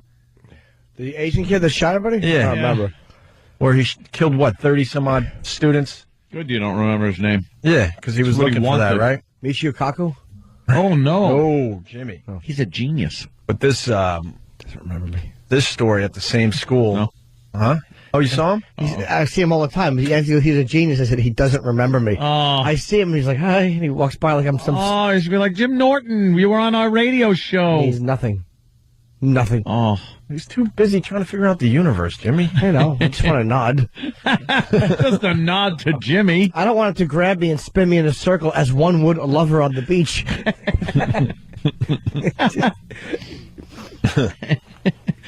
Just hello. Yeah. All right, we'll get into the Virginia Tech story that it was just buried. Next, Opie and Anthony. Thanks for calling the Opie and Anthony FU line. Here's the latest batch of FUs. You have 9 new voice messages. First voice message. I want to give a big fuck you to all the fucking people that I work with. Everybody else got fucking overtime tonight but me. I got fucked. Next message. Yeah, I'd like to give a big FU coming straight out of the San Francisco Bay Area to all my fucking coworkers, you bald-headed bastards. give me a raise. Next message. Hey, this is Victoria from Georgia. I want to send out a big fuck you to the bitch that copied my debit card and drained my bank account. Fuck you. Next message. Yeah, this is a big old fuck you to birthdays. Birthdays fucking suck when you're alone, man. I hate birthdays. I wish we didn't have a goddamn birthday. So fuck you to birthdays. Next message. Yeah, I'd like to give a big fuck you to my job and all of the stupid consultants that come in and every day and make my life a miserable hell. Fuck you. Next message. Yes, I'd like to say fuck you to Ken. He abandoned me for the last time after 13 years, and I'm tired of his shit, and I can't stand his guts anymore. And I just want him to know, fuck you, Ken. Next message. Yeah, I'd like to give a congressional fuck you to everybody who decided to come last minute down to D.C. and just fuck my commute up.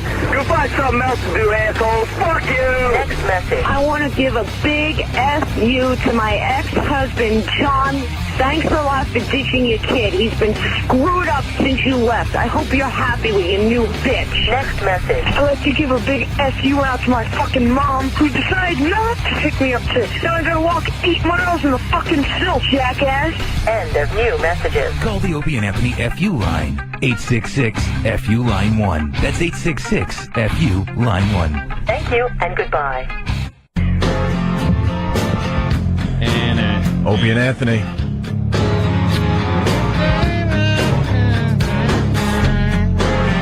is it going to screw up? You going to kick it? I'm looking at the peanut butter hat video. Here's the problem. What? We can't link it on onaradio.com because 4K. Because the video has our website on it, and they refuse to promote our website. So you, as a listener of this fine radio show, have to like search it out on your own. They just make it hard every freaking day for us. That's good marketing. I'm like, I was all excited to tell people, go to onaradio.com. You'll get to see the peanut butter hat video. And Stumpbrain's like, well, you're promoting your website. There's a little graphic that says your website on the video, so we can't put it on onaradio.com. Why don't they just put it on onaradio.com? Will you stop trying to make this radio thing so effing hard? Just do it. Just put it up. God almighty. Will you effing help us for once? It's a fat kid with peanut butter on his head and face. I don't get why we can't do that. So you got to go to YouTube and search it out on your own. Good luck finding it. But I mean, it's like the stations, you got to look at it smartly. Like, that's the option, YouTube. It's like they're competing with YouTube. Right. It's up there. Yeah. Right. What are you doing? Yeah, you don't have a choice at this point. Like, the radio is basically falling apart, so you got to kind of allow some of this stuff. Believe it or not, we don't have kiddie porn on our show website anymore. Oh, we might have a couple little boobies or something. Who gives a crap? It's 2009. Will you stop? You cannot just stop already. Even it's hard for like MMA and all these people to protect their content. It should just be on the site. Of course it should. Of course it should. Because what's going to happen if people want to see it, they're going to look up E-Rock, peanut butter, whatever it is that you look up on YouTube, and they're going to go find it there. And you know what? That's website traffic you don't get. Right. Yes. Well, God almighty, stop being so territorial. Look, I'll just take all their web traffic away. Opie Radio on Twitter. A little later, in between shows or something, I'll give the link to everybody that's following me. That's what I'll do. We'll take it upon ourselves to do the right thing. I'm in a mood. I'm really sorry. I want my effing phone back. I thought about it all weekend. I want my effing phone back. I don't want to play all nicey nice, like, oh, none of these guys would have taken my phone. I want you to look at the videotape even longer to see maybe someone was in the stall and waited it out and came out a little later. I want my effing phone back, Steve. Okay? Thank you. You know it's not coming back. And it's not Steve that works for us. It's the Steve that works for Sirius XM. I want my effing phone back. Yes. Keep the heat on. And if this dope turns on the phone and tries to use it, you're so stupid. Just put it. I'll just put it that way. You're the dumbest person alive if you thought you were going to get away with this. There we go. It's on my Facebook. There you go. Right now, Facebook, Anthony Cumia. Good. Screw you and your dumb web traffic. We'll get our own web traffic. God, I got to tell you, this Facebook is so easy. Yeah, you like it. That goddamn MySpace was a pain in the ass HTML friggin' thing. I had it. Yeah, to post everything in HTML code. Do you have video on Facebook? Yes. It's real easy. Yeah. I'm a member of the Facebook community. I got video. I upload pictures on my phone from my phone, like within a second of taking the picture. I go blip blip. It's up there. Right. Well, aren't you a big shot? I'm not kidding you. Nice language for your mother. Do you want to promote Facebook, or you're in just too many people? It's like, you know what I do sometimes? If I shirk my responsibility for Facebook and there's thousands of friend requests, I just ignore everything. It all goes away, and then as they slowly come back on, I do. All right. You know what I have noticed though? It is a hell of a lot easier to accept new friends on my iPhone than it is on the actual computer using Facebook. Because all I got to do is hit confirm. Yeah. And on the computer, when I hit confirm, it has to go through this little time-consuming thing where their initial profile pictures pop up. And then you could go to the next one. And then you could go to the next one. And it takes a while. On the iPhone, it's just confirm. Right. I could do a couple of hundred in no time, right, where it would take me like an hour on the computer. So I've been keeping up with it, though. I've been good boy. Stump Brain, I got an assignment for you. Yes, sir. Go back to the bosses and the lawyers and ask them, what is it going to take for the boys to be able to promote their website in the year 2009? Okay. In the year. And the booby thing is a lame argument at this point. It's lame. Well, that's what they've been. It's lame, and it's it's coming not from the programming department here. It's coming from the out of touch lawyers. I understand. Yeah, that certainly helped rot this business away. And I'm talking about all lawyers in radio, not just ours, just to keep it safe because I don't want to get in trouble today. Oh, I'm in a mood. I'm sorry. All right, let's move on. What do you want to do here, Ant? Weren't we going to do the Virginia Tech thing? Yeah, what the hell are they up to over there? I know they had their tragedies in the past, but yeah, you had the kid, killing 30-some-odd students. Horrible story back in 2007. And I'm going through either a newspaper or a placemat. Yeah, one or the other. One or the The other. New York Times, it was a placemat. Best correction ever. I know. Ever. That really is. It's like it could be the New York Times or it could be a restaurant placemat with a maze and crayons. Yeah, I didn't even say it could be. I'm like, I'm reading the New York Times and I learned this, blah, blah, blah. And then my girl has to point out, no, you dummy, you read it off a restaurant placemat. The same placemat where they give you freaking crayons so you can do some coloring and do the maze. Well, it's very difficult, the maze, sometimes. Is it? The Friday edition maze is very, very hard, I know that. Did she laugh at you for that? Openly. Should have. Openly. She laughs at me all the time. I'm an idiot. She laughs at you. All the time. Just That's all great. the effing time. Which is nice. So this story was buried. The same college that brought you that unbelievable massacre had this happen, I think about a week ago at this point. It was in newspapers, I'll acknowledge that, but this should have been front page news. Officers arrested 25-year-old Hyang Zhu last night. He's accused of stabbing a fellow graduate student to death inside a cafe at the Graduate Life Center on campus. Wow. Police discovered the woman's body on the cafe floor around 7:15 last night. Zhu was arrested at the scene. Police triggered an alert to the campus through email and text messages. It's the first murder on campus since 32 students were gunned down there nearly 2 years ago. I mean, I was here for the April 16th shootings, and I think this has affected me more because of that. I was just like, not again. This already happened here. And I just can't really believe it's happened again. Zhu is from China, and so was the victim. Police say they knew each other, but they're not saying how.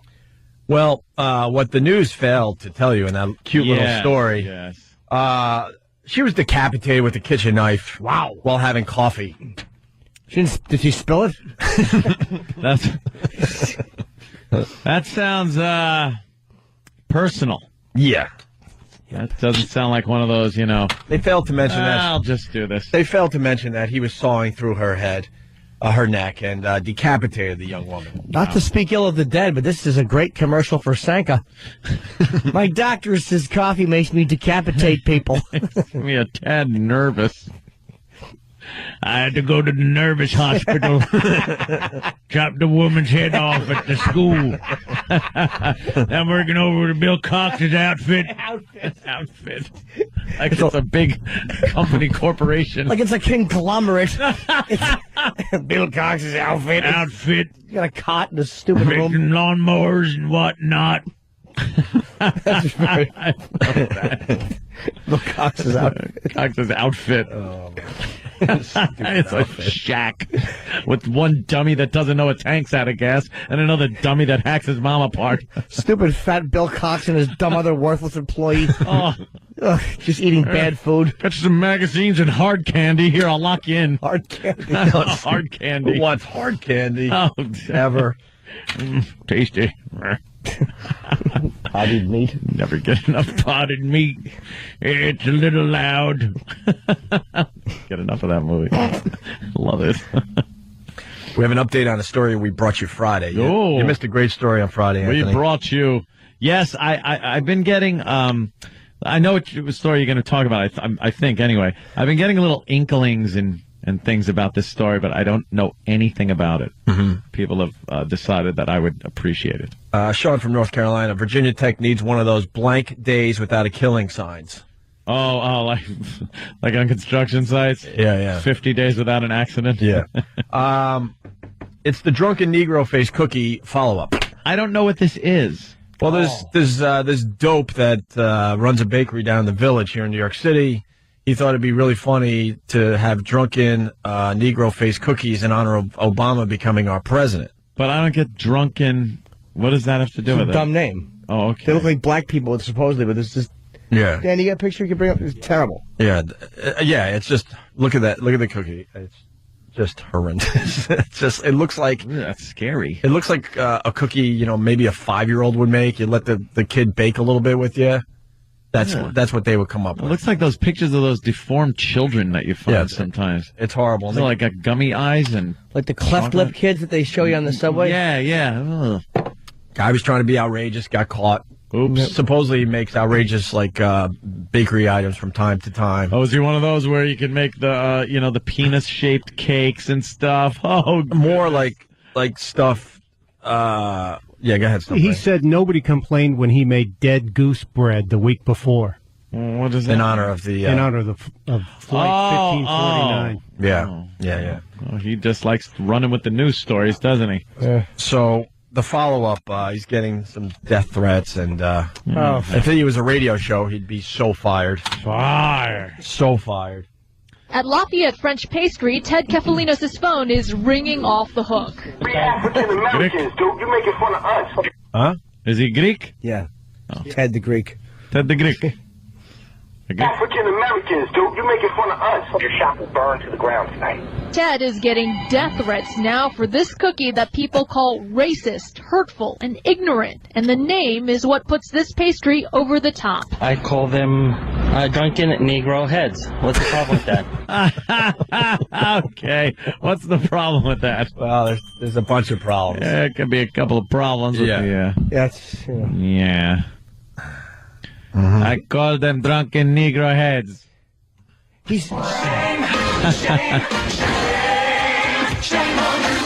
But when you listen to him talk, he's aggravating. Yeah. He's an aggravating guy. He's not saying, hey, I was just trying to be funny. What's the problem? I'm funny joke man. I make the funny. Do we have a picture of him, Danny, the guy? I'd love to see what this creep looks like. Imagine he looks just like the cookie. I know. That's why he's so angry. And his uncle's name, it looks like his uncle's name was Drunken Negro Head. It's a really weird, like the island of Lesbos. It's just a commemorative thing he's doing for his family. Yeah, his uncle. That's one of my favorite clips, by the way. I'm proud to be a lesbo. A lesbian. Maybe we can find that. Here's the second half of the story. This is the update on the drunken Negro head cookies. Now the community is calling for a boycott. Carol says even with Ted's apologies, she just can't shop here anymore. Okay, no, I'm not going here. Okay, that's enough. I couldn't. I'm speechless. I don't know what to say. Ted says he is truly sorry. He says in the spirit of Martin Luther King, he'd like to be forgiven for his mistake. Seriously, and from the bottom of my heart, it was an innocent design that I created, and It was nothing more than just a piece of art. That's it. Art. All right, the guy's a douche, but I won't shop there despite his apology. Can we send somebody down there to buy something at his bakery? People are really phony, is what it is. Yeah. When they say that, it's like, what did he do? Oh, well, then I'll never shop there. It's like, shut up. You think Reverend Al, is this a big enough story for Reverend Al? No. The guy put out a dumb friggin' cookie thing that people found offensive. So what? They're horrendous Who looking. cares? I'm offended on a... Not offended. But, like, I see things that I could be offended about on a daily basis. You just walk by, thicken up, shut your mouth. What? When you said there's things you're offended by, the first thing I thought of was Seal and Heidi Klum. Yeah, oh, okay.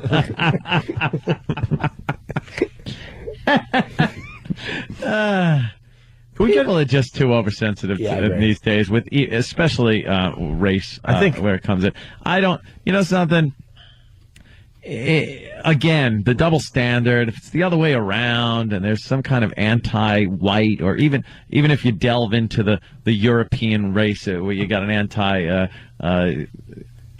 or Italian or whatever thing, it would go unnoticed. I think the problem unnoticed. I think the problem we had when we were discussing this on Friday, the guy was just an ass. Yeah, the guy's an ass. It really bothered us that he was just an ass. He was annoying. He was like trying to be outrageous. Thinks he's funny and outrageous. He's just being stupid. And now he's backpedaling because now he knows his business is at risk.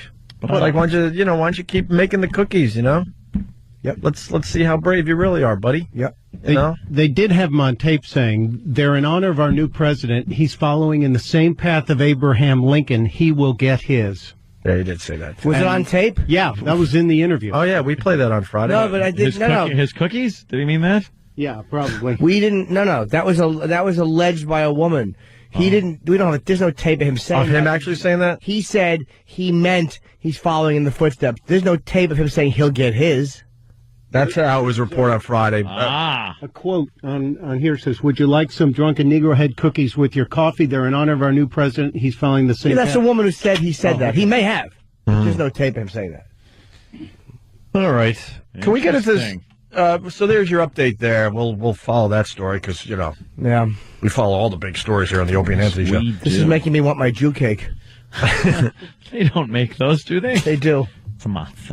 What you want to get into this Pelosi thing? What is she doing? She is stupid. I hate Pelosi. Not a big fan myself, man. She's quite the lib, and I don't like her. Not at all. Oh, sir, I don't like her. Well, she said something a bit outrageous the other day. Did she? She getting in trouble? Hundreds of millions of dollars to expand family planning services. How is that stimulus? Well, the family planning services reduced cost. It reduced cost. The states are in terrible fiscal budget crisis now, and part of it, what we do for children's health or education, and some of those elements that are to help the states meet their financial needs. One of the initiatives you mentioned, the contraception, will reduce cost to the state and to the federal government. So no apologies for that? No apologies, no. Is she basically saying contraception will, like, help the economy? Help the economy? Because there's less people around? Yeah, do you understand how cold-blooded this is? Because she's talking about family planning, which is abortions, too. Yeah. Hey, less cost to the state. You're right.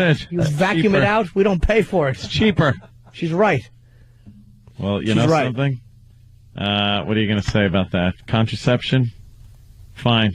If the people that should use it, use it.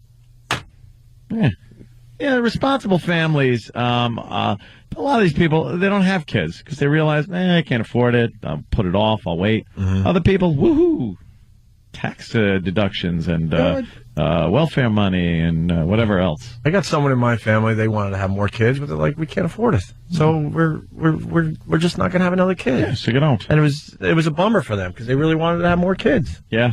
And then you see these families. Wow. Oh. Especially out there in Centerport, where I'm from. Rocking and rolling the 12, 13 kids. Really? Per family. Oh, yeah. I don't really see that in Centerport. Yeah. Just because of the Catholic angle over there. Oh, well, the Catholics don't like using that birth control. So, I went to school with one family. Yeah, I thought we had a lot, 7, but who knows how many were related to me. I can't even figure it out anymore. Yeah. But, yeah, there were families with 10, 11. Oh, yeah. Oh, yeah. All right. Quick break. We got a real good story. Coming up, father chains daughter to bed for overeating. For overeating? Yeah, it's a really good You don't want a fat kid. No. And good. And because we do a radio show, it doesn't do it justice, but take a peek at Sober House, the Steven Adler episode of him on the heroin, or it has to be, is just amazing TV to watch. Him just completely out of his mind, just like shuffling around the house on dope. It's amazing. Absolutely So he relapsed? amazing TV. Yeah, when it's a sober house, and and I guess it's the first night or something, he was going up to his room every hour, and by the end of the episode, he's trying to figure out what the doorknob does, and he couldn't figure out where his room was anymore. He lost his room. It doesn't move. Yeah. Rooms are pretty stationary things. And we try to get, grab some audio. I think it's a much better visual, so we'll cut our losses on that, but you should take a peek on your own. It's amazing. Do you think that they relapsed a little bit just for some more attention on the show? That's a good question. This Steven Adler, though, is just... He's a mess. He is beyond a mess. I think some of the other people on the show, I would think so. I would think that would be smart in their case to get a little more, fame and attention. Jimmy. Jimmy. Wow. Nice. Ooh, no. The father story. Oh, no. Is that a bad one? It's a Lulu. What was it? Was it one of those? No, it was you could hear it rip right through. Oh, it really did. Sound like Velcro. Yeah. I want my effing phone back. I'm not letting up on this one. Because they're like, that sucks. And then what they said, Aunt, they're like, it sucks. Well, you could get a replacement phone from the company, right? I'm like, yeah, that's not the point, though. When your employees stole my effing phone, and I want you to get to the bottom of it. Yeah. Simple as that. Yeah, I could get a replacement phone, and I'll have it hopefully this afternoon. But I want my effing phone back. I don't want to let up yet. Or anytime soon. I think you're SOL. Well, yeah, I think you're right. Well, we'll see what they do over there. Sit the guys down and have a little conversation with them. I could tell if someone's lying in a second. I'll do it. Phone book. I'll do it in a second. Body shots with a phone book. I'll ask a few questions. I'll look you right in your eye, and I'll know if you're lying. Let me do it. Gotta ask the right questions, though. Oh, I got the right questions. Did you take the phone? Well, you walked out of the bathroom. Did you find anything? And if the guy goes, no, but if you'll or maybe he's tell the truth, but if he goes, yes, no, I did not. Napkins, a hat. You might have your man. Got me. Yeah. Opie and Anthony. You're checking out Opie and Anthony. Little question, Anthony. Yeah. Billy Joel. Yeah. Crashes into that house, right? Remember that? Or into a tree, I think, in this case. He's done both, I'm pretty sure. Talking about crashing into a tree. Yeah. How many years ago? Wow, you're going to tell me like 10? How many years ago? Just, you would guess what? Be real. I'd say 6. Really? Yeah. Nailed it.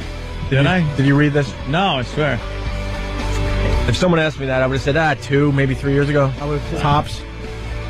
And also on this date, how many, well, that you could just figure out by doing a little political math. 11 years ago today, Bill Clinton and the Monica Lewinsky thing, denying that he had the affair with Monica. Jeez. Speaking of Bill Clinton, you know what? We didn't go with the obvious thing here. His wife, Secretary of State, yes, has to travel the world. The whole world now. Is this guy the happiest man alive? He's going to miss her. Oh, is this guy the happiest man alive right now? Yeah, it was, she was traveling the country, but pretty much between Washington and New York. Yeah. When she's was senator, but now she's kind of it's a trouble spot sparked up.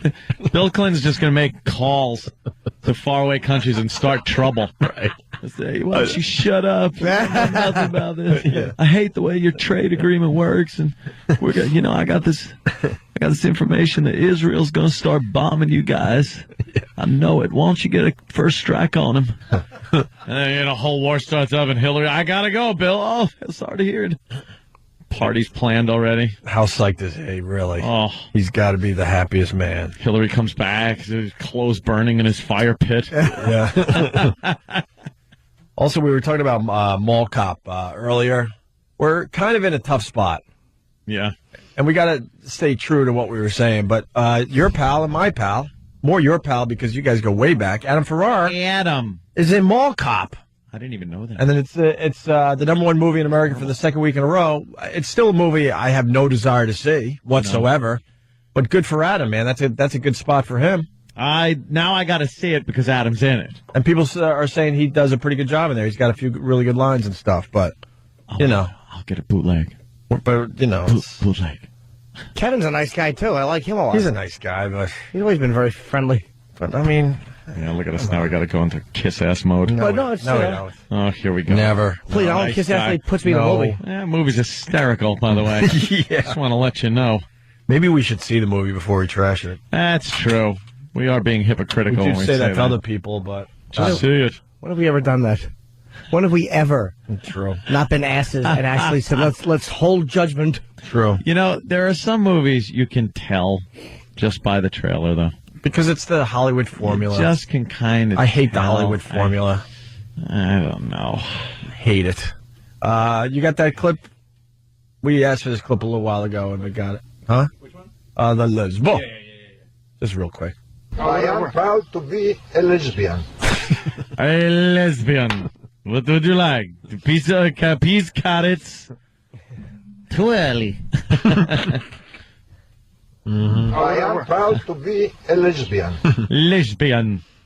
All right. This could be the story of the day right here. We could have a little fun with this. Listen up. This Las Vegas man is accused of beating, kicking, and chaining his 15-year-old daughter to her bed. A local TV station reports Robert Blue did it because he was upset his daughter weighs around 165 pounds.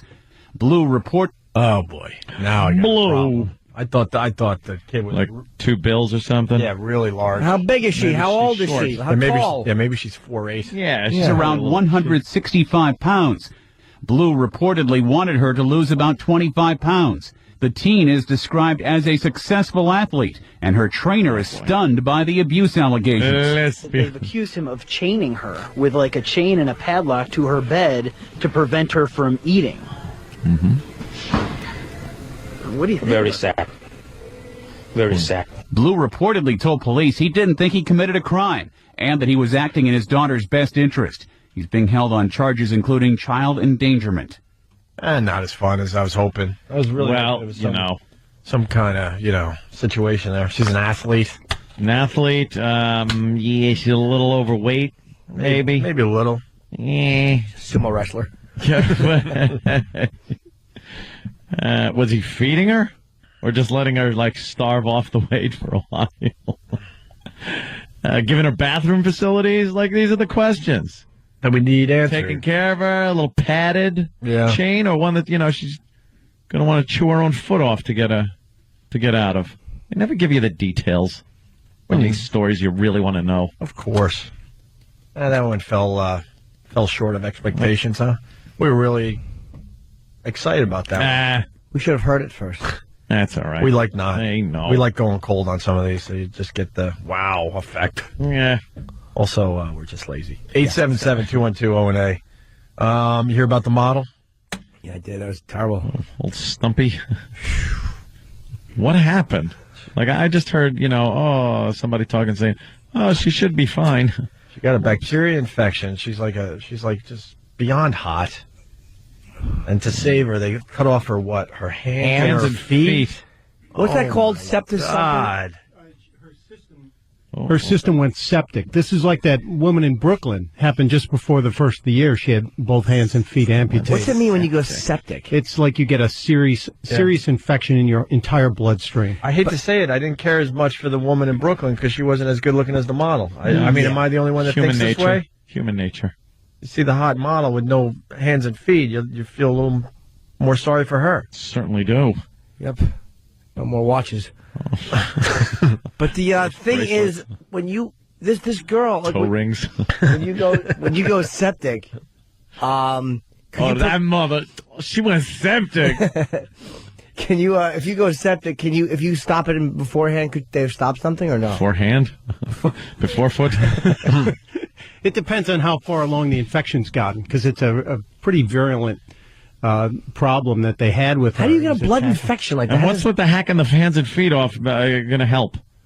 I'm not sure. I think they also took out a kidney. And part of her stomach and both kidneys. Really? Well, we got an update on the model that they left looking like a mess. 20-year-old Mariana Briigi began modeling in her early teens, becoming a Miss World Brazil finalist for 2 years. But Briigi was fighting a generalized infection, an infection that forced the amputation of her hands and feet after the flow of oxygen to her limbs dropped. Drugs were no match against the infection. Briigi died early Saturday. gracious! She was diagnosed with kidney stones last year, but her condition worsened and she was diagnosed with a urinary tract infection that spread. Part of her stomach was removed as doctors tried controlling internal bleeding. Doctors say Briigi was not breathing on her own, and they are not sure what caused the infection that claimed this young life. That's terrible, man. That's horrendous. Well, she had a lot going on down there, apparently, before this whole thing kicked up. The old urinary tract infection, some kidney stones. Yeesh. Once you go septic, I don't know, I can't get over that going septic thing. I know it does cut off so your limbs are rotten. Yeah. I think God needed a model. Without hands and feet? Oh, you can put those back together when she gets up there. Do you? He's the miracle gone? worker. What if they're gone? Like she had no hands and feet for a while, so I'm sure they threw them away. And you're just stuck there with no hands and feet in heaven. That sucks. This sucks. Looking all funny. It's becoming a sad break for a comedy show. Yeah. We'll bring the laughter back. That dummy, Paul McCartney, is thinking of getting married. I saw a What picture an of him and his new idiot. broad. Yeah, at least she could wear a bikini and have some pride. What a dummy. What is he thinking? He's got too much money. He's just giving it all away. I guess that's a good way to look at it. Yeah. Why does he need to be married? I don't get it. There is some kind of a thing where he needs to be married. He's a needy guy. He doesn't want to be, will you still feed me? Will you still need me when I'm 64 kind of a thing. He doesn't want to be alone. I was reading a local paper. It wasn't a placemat. I'm almost positive. And Paul McCartney's such a lonely guy. They said that you have a really good shot of seeing him if you go out east on Long Island. He just kind of like gets on his tiny little sailboat, like just one of those tiny ones. Yeah. Where you can only fit a few people on. And he just kind of like sails around like the bays and stuff all by himself. He likes to sail. Yeah, but they said Yeah, but how about get your yacht? Yeah, but they say it's really pathetic because he's just lonely, just kind of out there looking for something. He's supposed to be left alone. Everybody's probably touching him, talking to him. Beatles! I get it. You I think? know. So that's the only place he could feel. Dude, first time I heard, shut up. He's so sick of Shut everyone. your mouth. I want to go sailing. Just shut up. Shut up. What is he saying to me? Saying shut up. Oh, yeah. Shut up. Stephen S. from Bayshore. That poor model ended up looking like one of Big A's dates. Oh. Yeah, hands and feet are pretty important if you're a model. Especially all four of them, like, immediately. Like, that's how bad it was. It's not like you lose one hand. It's like to lose both hands and then both feet. It's like, Jesus. Then piece of your stomach, then your kidneys. It's like Went septic. They just start hacking you apart until they have to take something out that's essential. Yeah, they just hope for the best. Let's go to Bruce in Louisiana. Bruce? She was hot. Yeah. Yeah, that girl sounds like an episode of House. I know, right? It's ridiculous. I didn't think that happened in real life, only on TV. She's gone septic on an all-new House. Oh, that's why I don't watch House. I'll start going, I got it. If it was House, it would have started with a sour stomach. Oh, I got a sour stomach, and then it turns into this horror it starts show. with something you can absolutely She have. had a urinary tract infection. Yeah, see, urinary tract infection, maybe kidney stones, and you go in to see House, and it's like, she's gone septic. Mm-hmm. And then before you know it, we're going to have to amputate. They go to commercial, come back. Yeah. She's just amputated her. I don't want to be septic. No, who would?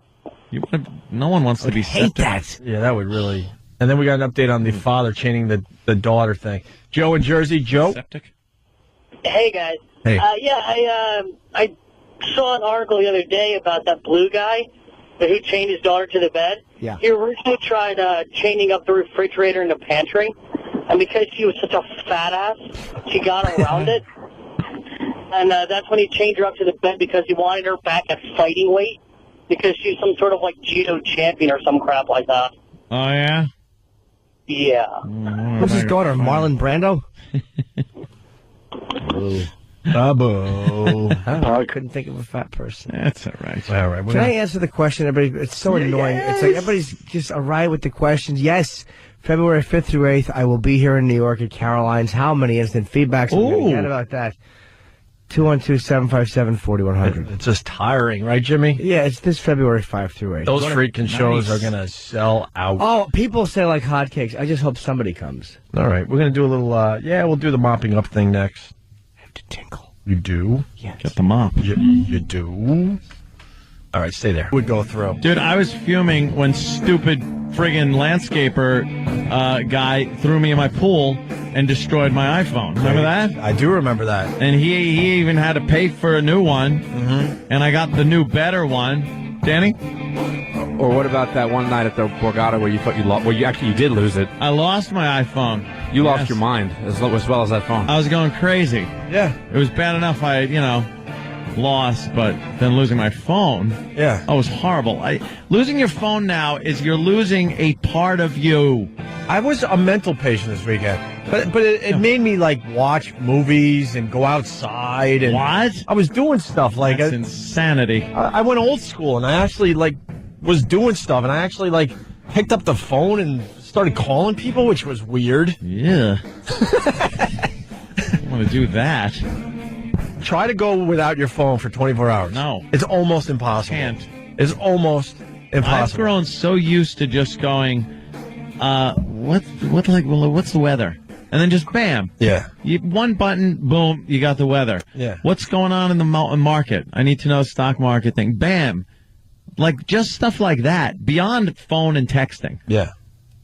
And phone and texting is a huge part of what your phone is about. Of course. But all the little, other little things all the dumb little that just things. pop up. The fact that it's, my music is on here. The email. Yeah. Banking. YouTube, if I want to get to any of the videos. My camera. It's your life. Your MMS texting. Right. Oh, that's right. I don't have your it. video. I got my video camera. I'd rather videotape it with my flip cam, Jimmy.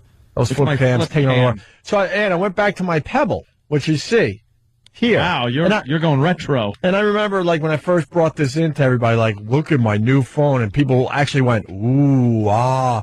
But now I'm back to the Pebble, and I'm like, what can you possibly do with this thing? Doesn't do anything. Get stuck in your sock. You can shake it out of your shoe. You can text someone and make a phone call. Who cares? Opie, when you said to me, go a day without your phone, you may as well have said, Jim, go a day without sunshine. Oh. Or the laughter of a child or a smile of a stranger. Impossible. Jim, go a day without looking at your reflection in the lake. My wife was like, wow, it's really nice to hang out with you the last couple of days. I'm constantly on that thing. It's kind of neat, I guess. She's trying to ooh, nice phone. I used to have that one. She's trying to rid me of my my habit, and I don't even realize she's seeing me do it. And all of a sudden, I'll hear from across the room, "Don't do that. Stop doing that. What are you doing? Don't do that. Stop doing that." There's three things this could be. So first of all, is it just you and her in the room? Yeah. Okay, so it's not the other guy thing. All right. Not a couple. I don't know. Just Steve from Bayshore. She means breathing. Steve. It's going south quickly. Steve's a pisser. That is funny. Stop doing that.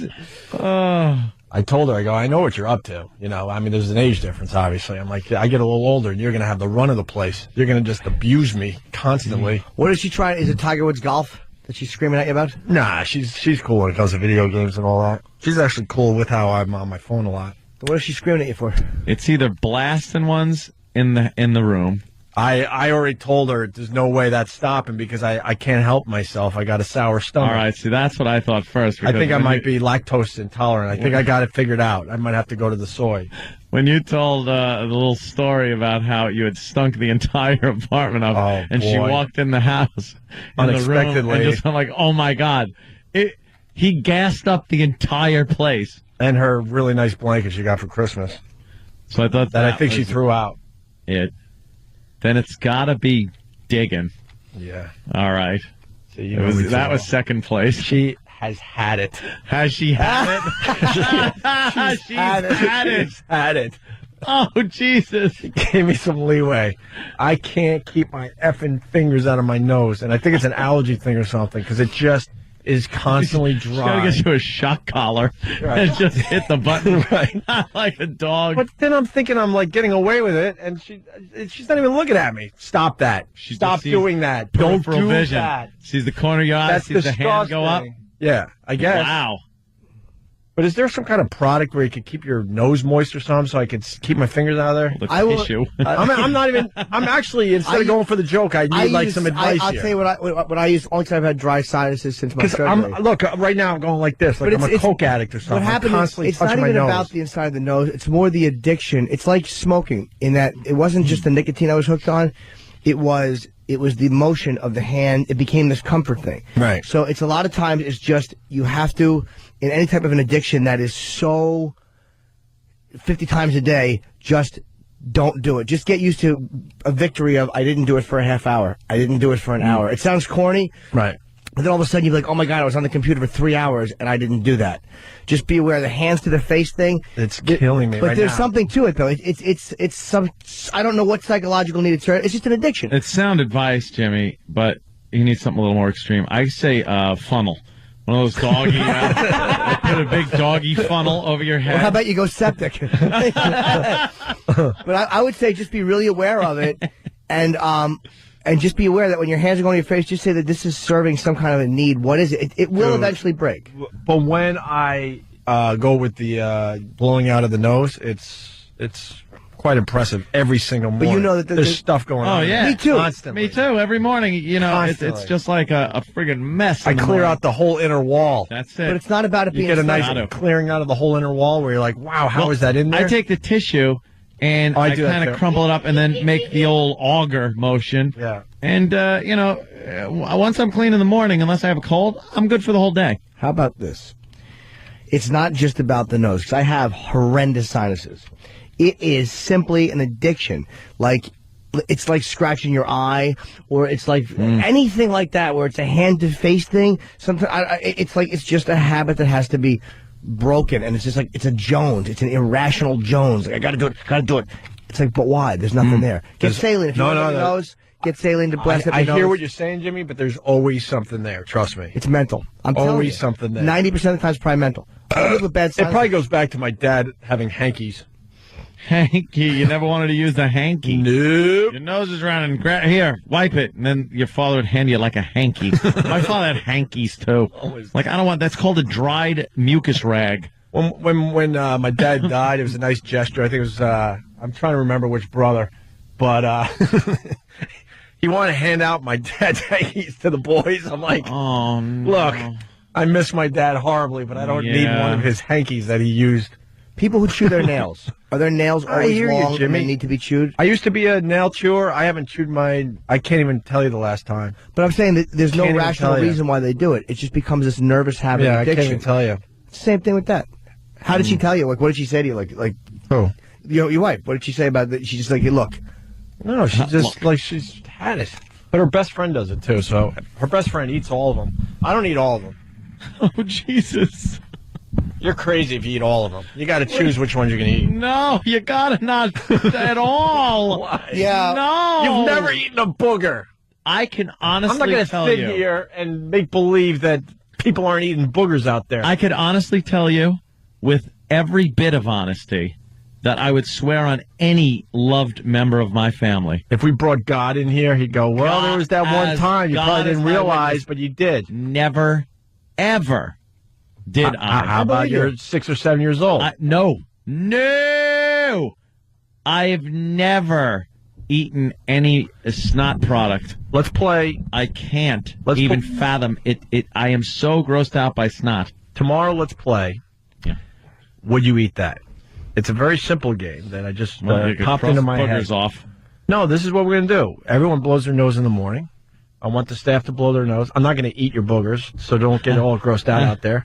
But you show me what you got in your little tissue, and I will tell you if that was mine, if I would eat it or not. Oh, my God. Dude, we would put pictures up on the web, and you can play along at home. Because you really have to choose the ones you're going to eat. I've eaten boogers. I mean, we all have. I mean, Ann hasn't. But it's not, for me, it's not.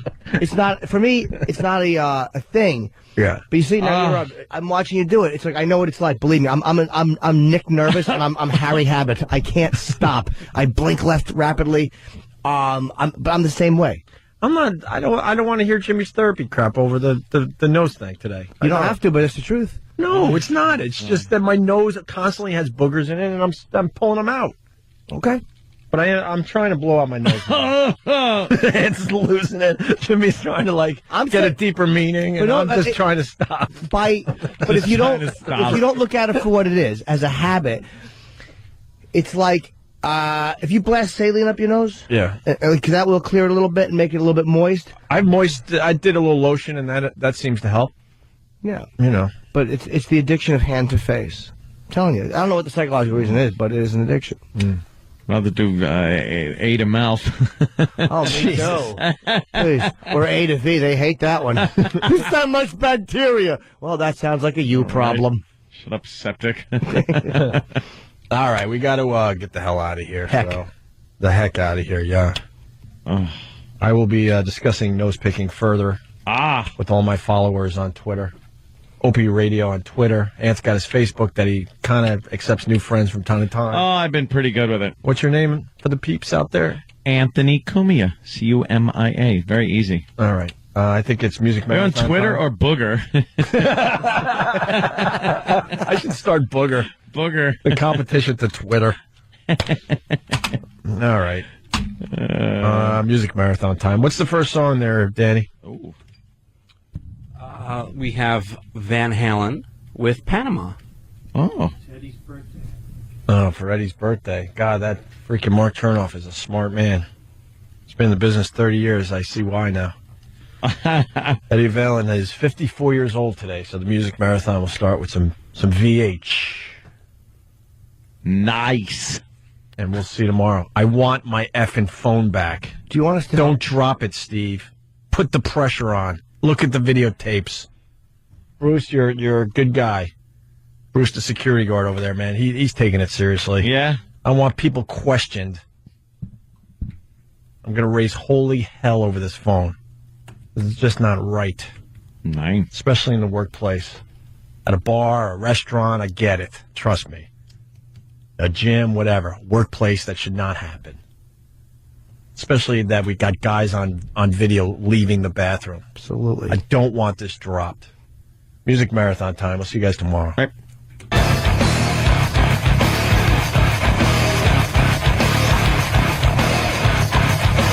Whatever. Opie and Anthony. Da, da, da. Greetings. Yes. And salutations.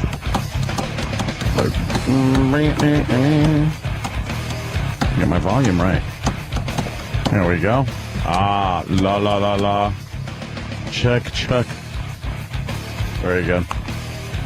There was something, and now I can't remember. I can't remember what I was gonna say.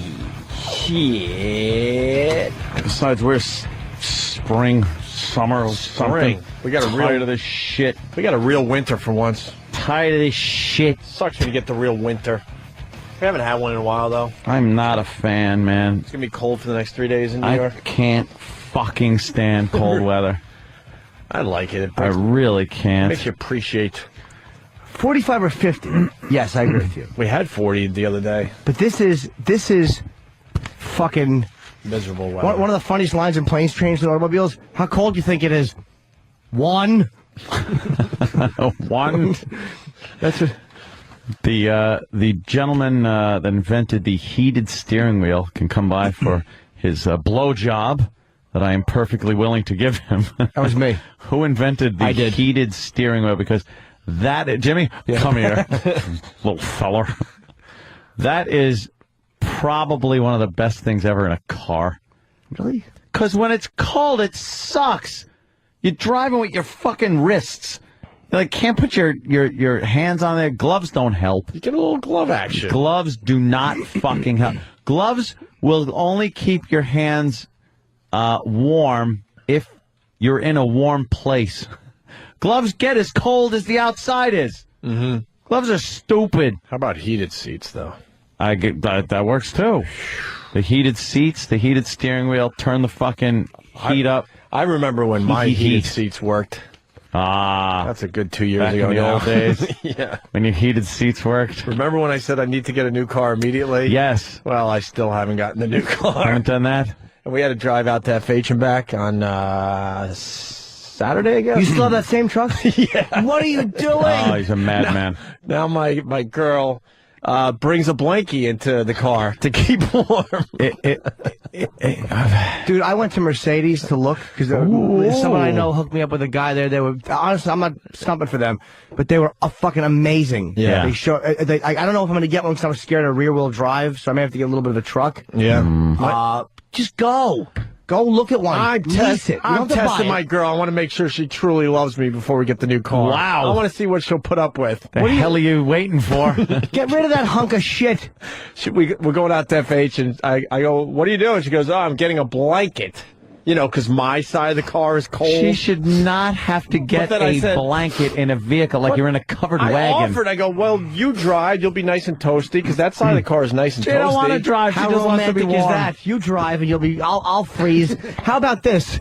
Get a nice fucking new one. Let her smell new car smell. Yes. Look, I know it sounds pathetic, but now we won't drive the car for another 2 weeks, and now it'll be out of sight, out of mind. I'm not driving this until car the every next day. time you have to. And then she'll have to get the blankie again. Get a new one. I go, how you doing on the way home? Because it was really cold Saturday because the temperature dropped to like single digits. Oh, my God. She goes, I'm warm except for my feet that I can't feel. How about this? Was 1 a.m. She's had enough of the car situation, too. Let's do this. Let the girl smell nice new car. Leather seats. She tolerates farts all over the apartment. Fucking the new blanket being spoiled by fucking gas and lactose intolerance. Fucking your Tiger Woods golf obsession. Let her smell a nice new car. And my nose picking that Jimmy thinks should lead to therapy. Hey, look, dude, I'm telling you, I'm not as crazy as you think I am. I'm working on stuff, but I don't want to be completely fixed. How's that? But you're not in danger of that. No one. You're not It's like someone that works on the out. brink of fixed. It's like someone that works out for a week. I don't want to be Mr. Universe. It's like, relax. You're not there. Dude, I'm 40. I've been sober. Yeah. In a program since I was 18, and I go to Thank you. Just wanted to do 14 years without a drink or drunk. Or fucking, I go to therapy. I have a great therapist. She is fucking good. I had to call the other day for my bathroom. And I am still a disaster, but I'm better than I should be. That's good. I'm not healthy. I mean, but I'm not fucking where I was. That's good. I'm not where I used to be either. I know. I just do it in other ways. In other ways. No, good ways actually. Very good ways. Very, very good. Meditation is the balm. I'll tell you that much. Yeah. Meditation rules. You got time for that shit? Meditation, fuck yeah, rules. Sitting. What do? You sit? Yeah, but you gotta do this. You do. You sit in the full lotus position. Yeah, but then you got to get stuff to sit on. So Have your ass? What are you picking? So your hiney's up high, because then you got to have a straight back, strong back, and then you put your hands on your mid thighs, and then you close your index finger with your thumb finger, and then you think.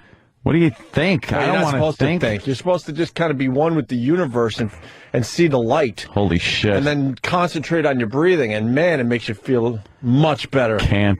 I can't do it either. How can I think? I'd go crazy. And then I don't want to punch my fellow human being for an hour or two. My own thoughts in my head with no distractions. It's good. To the end of me. It's good. The other thing I'm doing, which I don't want to confuse the issue, I decided to see how long I could go without drinking. But I never had a drinking problem. Wow, that's a tough one. It is kind of tough because you start realizing, like I was at FA Trials, it's a perfect opportunity to do what I like to do, which is just a couple glasses of wine. That's it. I don't go much further than that usually. Oh. And I'm like, wow, you really got to like it. It just makes you work on your brain, and it's tough. But I'm up to what? What day are we up to? 26 days. But I don't want people to think I had a drinking problem. Without It wasn't about anything? that. Yeah, not a drop. What was since it New about? Year's. I don't know. I just wanted to like reassess myself. Yeah. Nothing wrong with it. I like being a part of the Opie and Anthony show. I think it's perfectly acceptable. Yeah, but see, bringing that up, that's where the problem's going to be. People are going to be like, wow, I didn't know. No, because I know you problem. just don't drink anyway. I used to be a heavy drinker in my 20s and like stuff, years early ago. 30s, but I mean, you barely drink at all anyway. it's just about, it's all about just I'm kind of working on myself, and it was just one of those things of what I want to do, and you don't realize that there's so many excuses just to always like grab a glass of wine or something. I'm like, well, let's consciousness. Your relationship reminds me of Nicholson and Helen Hunt, whereas, like, because he's this OCD kook, and this great chick comes along, and he's like, you make me want to be a better man. That's exactly what that is. You meet a girl, and she, like, makes you want to be better, so you're better for her. No, it's just... Not that I've ever experienced that, but I've heard it's nice. My idea of that is you make me not want to fuck hookers unprotected. That's my idea of love. Unprotected.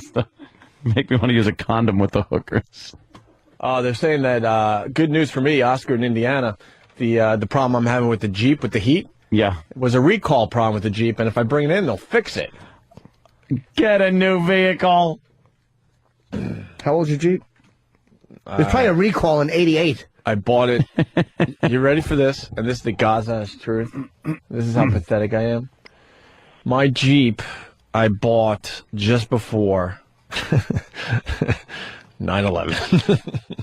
Wow. Jesus.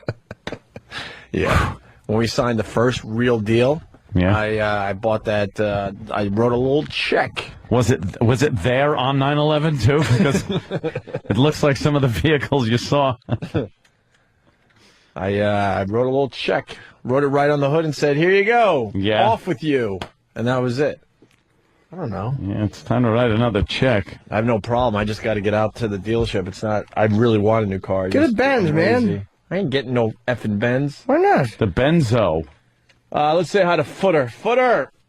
Yo, hey, you fucking you have a successful radio show. Yeah. I mean, you're fucking, you're an incredible fucking guy. You do your thing. You're fucking married to a 10. Yeah.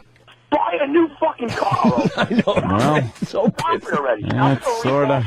Buy a new fucking car, dude. I love how it pisses off everybody. It just doesn't make sense. What are you doing? It's frustrating.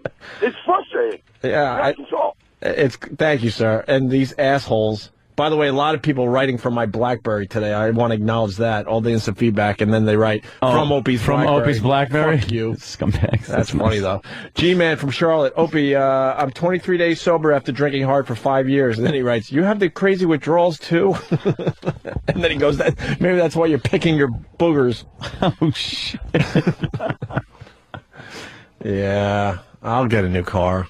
But now no one believes me. Because my girl, like on the way home from FH on Saturday, is like, we need a new car. I'm like, yeah. I know. And I realize that. But if I say that, you're not going to believe me. So let's just drop the conversation and get home to the warm house. And then stash the vehicle away until the next time you need it. And then I forget.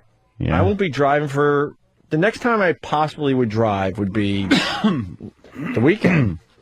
It's a city thing. Yeah. And then someone's like... And then some ass had to put it into my head. They're like, you really should wait another month or so and get through winter so you don't have a nice brand new car with the winter weather and the sand and the salt. And I'm like, well, and that got into my head. I'm like, hey, you know what? You're right. I think we could make it to March. You can always wash it. Yeah. What do they think? You can only wash it from the places are closed until April? Oh, the winter. Well, yeah, when you really should have a new vehicle that runs good in the snow and is dependable and has heat. You worry about rock salt? Your wife's toes are falling off. He's worried about a little rock salt getting under the... She's getting hypothermia. Got to make sure, Oh, they just... What happened? They're spinning that Hannity thing. Hannity or Limbaugh? The Hannity's interview with Rush and Rush Limbaugh. Apparently, and they just put a graphic on. They say Rush Limbaugh and they have a quote, and it says, "I hope Obama fails." And it was like, well, unless you saw the interview and saw the context that he said that in, it's so misleading. Limbaugh says we have to bend over, grab our ankles because he's the first black president.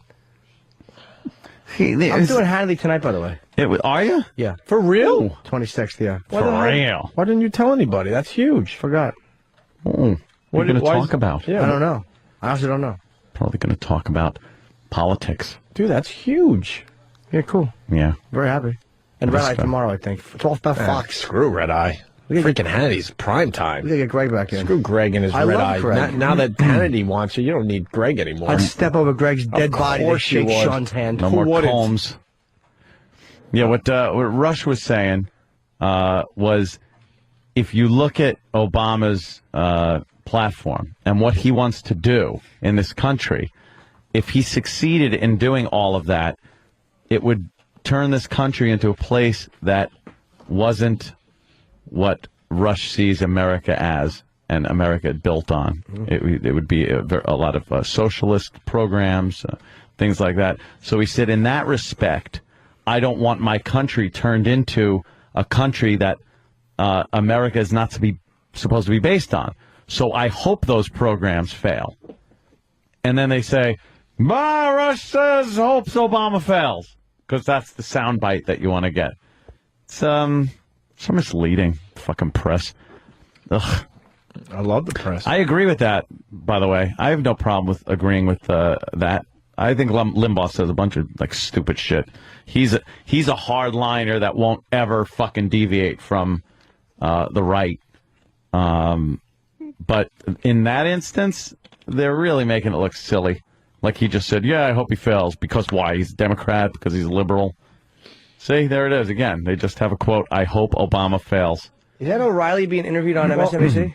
No, that's what's his name? Buchanan? Oh, Pat Buchanan. Okay. Hey, we have the Rush Limbaugh disc. I threw it aside because I thought that was becoming old news. Oh, yeah.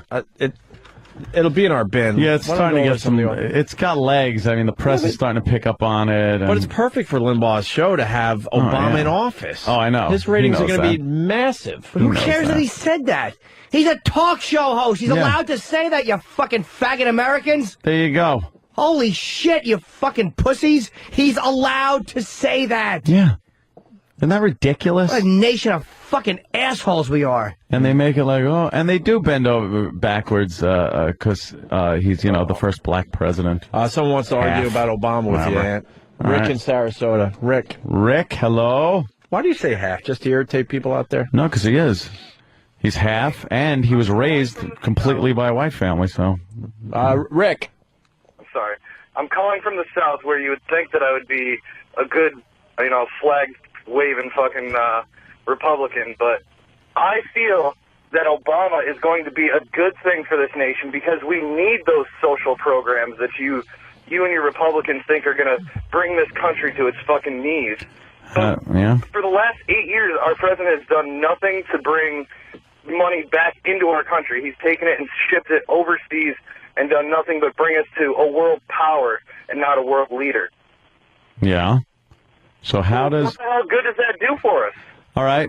Could you tell me what good it does to give checks to people that don't pay taxes? I don't want to give call it a tax rebate. He calls it a tax rebate when it's a welfare check. It's a check you're giving to people that don't pay taxes anyway. Well, what did Bush do? You're telling me that the economic stimulus checks were any different? Yeah, they were. Those went to taxpayers. Those went to people that paid taxes, not people that didn't pay taxes. There's a difference. The social programs that Obama's talking about, though, are programs that aren't going to give money away. They're going to open up jobs for people who don't have them right now, which will in turn give the lower class a new fund of money to bring the upper class back to the point where it was. Did you see some of those numbers when they were crunched? That each job turns out to be about $220,000. The cost for each new job is $220,000 to bring in a new job for one person. But, Anthony, they were some sweet numbers. Oh, those are sweet numbers. could take care of that right here in Brainerd. That to me is not economically sound when you are spending $220 to get an individual a job that probably pays a hell of a lot less than that. To me, that isn't really $220,000. You mean? Yeah, no. 200. Oh yeah, 220,000. Yeah. What do you mean it's cost money to bring him a job? I'm not sure what you mean. For his program, this economic program, this jobs program that he wants to put in place, it will average out the amount of money he wants to spend on it. It will cost $220,000 to get one person a job. But what That's those the jobs cost. are doing is rebuilding the infrastructure of this country, Well, which has been I agree. left to shit. Dude, I said right from the start, I go, one of the best programs ever was when we put people to work by building highways and stuff, but you can't spend that much to do it. You have to go down the line and figure out a way to cut that so it doesn't cost as much to give people those jobs. Socially, they need to be government-run programs in order to get that done. Government-run program isn't a social. Don't mix that up with socialism. If you're fixing the infrastructure, if you're fixing bridges and roads and whatnot, and putting people to work doing it, that's not socialism. That's giving people government jobs. If you're just giving people money out of the pockets of people that have made money, that's socialism. Exactly. I see what you're talking about on the fact of giving money away, and I don't think anybody should have money given away. But I think that there needs to be government-funded, government-run, completely, set aside on a tax-based income. The money needs to come from the taxpayers and be spread out that way. But see, that's what we've done. And if it's to, like I said, to build an infrastructure, highways, right after World War II, a lot of the highway system was built that way. And during the Great Depression, a lot of people were put to work on a lot of these government programs. And all that. The Boulder Dam and all those government projects were pretty much just people that got paid good money to help build the country. That isn't socialism. Goodbye. Socialism is... what happened there? I don't know. He hung up. That's weird. He hung up. Socialism is giving money to people that aren't earning the money. And to me, that isn't a good thing. And that's what Obama is about. I'm sorry. That's what he's about. It was great. As soon as we took that phone call, because, people are very passionate in what they believe in, whether you like Obama or hate him. Yeah. Someone just writes, no! Here we go again. Fuck him. But you know what? The guy said about it's good for the show. I'm just saying it's funny observation. The guy talking about the government-run programs. You know what? The government runs a turnpike, and the state runs the fucking parkway. Yeah. It's like they've been fucking charging us and charging us for. It's like, do you really trust them? But then again, privately run ones I don't trust either. How do they bring in all that money and they're bankrupt? That amazes me. Oh my God. That's what you got to do. You got to dig deep into these programs that are already there and find out where you can just chop the money off of these greedy motherfuckers. That's scary though, man. You can't do that. Yeah. That's too much work. That's no shit. That's too much work. And way too involved for one president or one administration. So just keep asking for more money to pay for the fucking waste that's going on in the government. I agree. Oh, it's horrible. Ka-ching. Hey, ka-ching. We got the Rush Limbaugh thing, so it does have legs. And this Britney Spears thing, maybe one of the listeners could explain what the fuck, because they're doing a lot of time on her song with the hidden message, and I still don't. Hidden message? I still don't get it. Her hidden messages. I'm a cunt. No, I saw this. At first, I didn't get it, but now you get it. Yeah.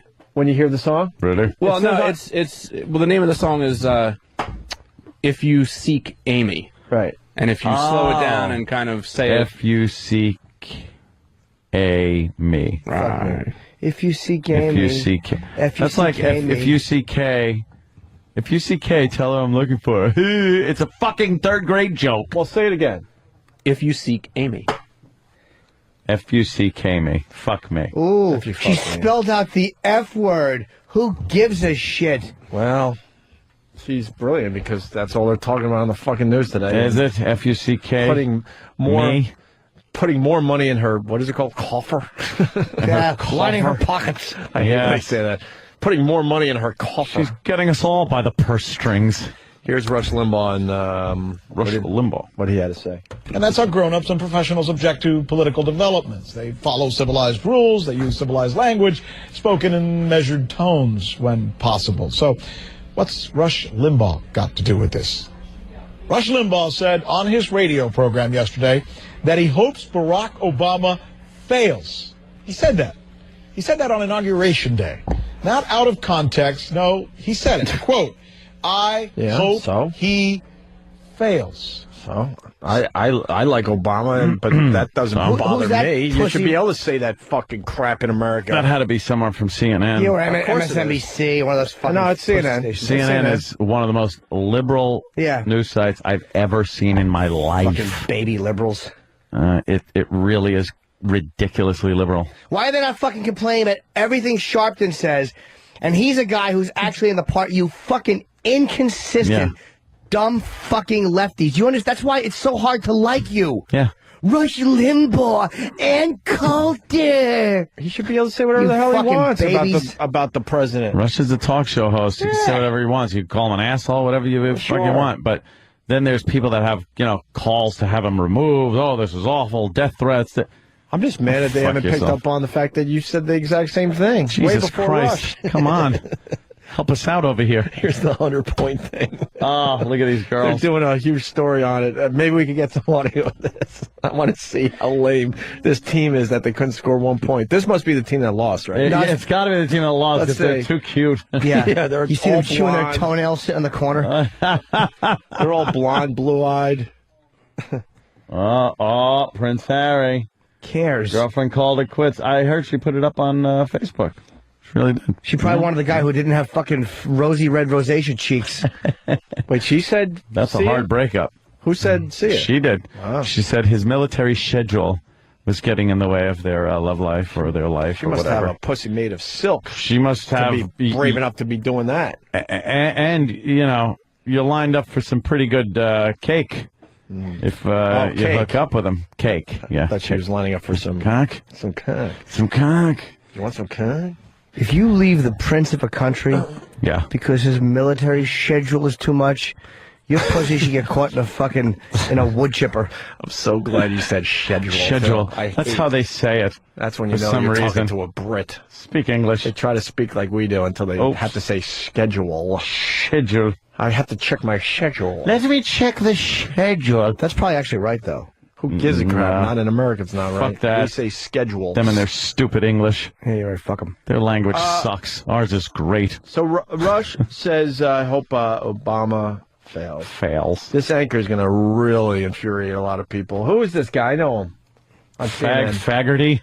It's what the hell is his name? Whatever. Here's the news. Here's the next part of it. The words in and of themselves obviously do seem shallow, maybe oversimplified, a little pouty, wounded, and wounding, too. But I want you to hear them for yourself. You're going to hear his entire rant. Is he a lone wolf, or is he trying to signal the beginning of an obstructionist movement among Republicans? Obstructionist movement. A guy, you fucking faggots. A guy expressing his opinion. Is he trying to start an obstructionist movement? Right. Boy, they fucking babies. They don't like outside opinions or differing opinions. Nope. You're everything you hate, liberals. You're everything you fucking hate. They'll never argue the points. They'll always just condemn you. You know, Hannity. Hannity. No, that's. I was going to say Hannity might challenge you on your liberalism tonight, there, Jimmy. Have my liberalism. Yeah. Ant says you should go at it with Hannity tonight. About what? He's not a big Obama supporter. I would tell him I like Obama, but I think you could have some fun with Hannity is what I'm saying. I couldn't argue policy with Hannity because I'm sure he knows a lot more about than I do. I wanted to be like, I like Obama. Why? I'll ask him why. That's what he's going to say. I want a black president. All right. That was Jimmy Norton, ladies and gentlemen. I would rather have had Colin Powell, but your boy left him swinging in the United Nations, so we couldn't have him on the Republican ticket, thanks to him being ruined, because he's pointing at an ice cream truck. So you're ready. Saying it's, you're ready. It's uranium. I can't wait to watch tonight. Is it live? I don't think we're debating. He's going to try to get into your mind a little bit politically. Are you on that portion where they have because they call it like the panel? I think so. And okay, so it'll be you, a liberal, maybe two a other conservative, people. and me. two other people, right? He might have Geraldo. And then or somebody. Hannity. He likes Geraldo on that. No, that's cool. He's he's great though. You'll have a great time. It's better without the fucking Combs. Oh, I didn't mean to say that. Poor Combs. But now you know what I noticed Hannity is doing? He's actually starting to put in some things on his show that resemble what Colbert goofs on about conservative-based shows. Like the word of the day kind of a thing, and Hannity's really doing these things, but almost tongue-in-cheek. Like, all right, Colbert can goof on this, but let me do it, but I'll be serious. I'll show you how ridiculous these motherfuckers do sound, because he's got this lib speak, his lib word. I don't know the exact title of it, but it's this double talk that these libs get up there and start babbling, and then he puts what they really mean. It's very funny. Yeah, he just does an amazing job. Yeah. Colbert Report. The Colbert I like Report. to say report. Colbert Report. The anchor is Rick Sanchez. Okay, so this is what Limbaugh said. Sanchez, dirty out of Sanchez. his own mouth. I don't want. Look, what he's talking about is the absorption of as much of the private sector by the U.S. government as possible. From the banking business, to the mortgage industry, to the automobile business, to the healthcare. I do not want the government in charge of all of these things. I don't want this to work. So I'm thinking of replying to the guys, okay, I'll send you a response, but I don't need 400 words. I need 4. I hope he fails. Now, that is in context, you dumb fuck. Holy shit. He said, I hope so. No context. Why he said no what nothing. he said. Yes. Unbelievable. You liberal babies. The fact that guy is expressing a very legitimate concern. Point of view politically. Sure. Yeah. He says, I don't want the government in charge of all these things. I hope he fails. Yeah. In getting the government to be in charge of this absorption. That doesn't mean no matter what he does, I hope it fails, which is the way they're presenting it. They are fucking sickening Yeah. little children who cannot fucking go head to head with them, and they can't fucking deal with Hannity, so they want them you fucking babies. God, I hate them. Liberal media has never been able to go head to head with conservative talk shows. Fuck. And you can rip apart conservative talk shows because a lot of times, like I said, they just toe the party line, and they're very vulnerable. You could rip them apart, but they just can never fucking get it done. Because Rush has been sticking his dick in. I'm not even in love with him, but he's been sticking his dick in their mouth for all these years. How about this, you fucking babies? When you hear that, how about instead of like you do harping on the little knee-jerk reactionary thing at the end, how about you address what he said about the government absorption of banking and the auto industry? How about you address the point he made instead of that little bit of window dressing at the end? The soundbite. How about that, you fucking knee-jerk reactionary idiots? Just to throw a little more info. Assholes is right. I just want to throw a little more info into this. Coming in by a lot of people, but I'll go with Greg Brady's leftovers from Whackbag. Hey, fucking Limbaugh was saying that Democrats were traitors because they didn't support the president. Fuck Limbaugh. Why aren't his statements considered unpatriotic? What? I guess he said once that you got to support the president no matter what. But he ought to support the president. When Bush was in office. He's probably saying supporting the president at a time of war is not the same as not criticizing his policies. Yeah, I want to see what that was all about when he said it the other way. Yeah, I'd like to see the criticize his context policies? of that, because yeah.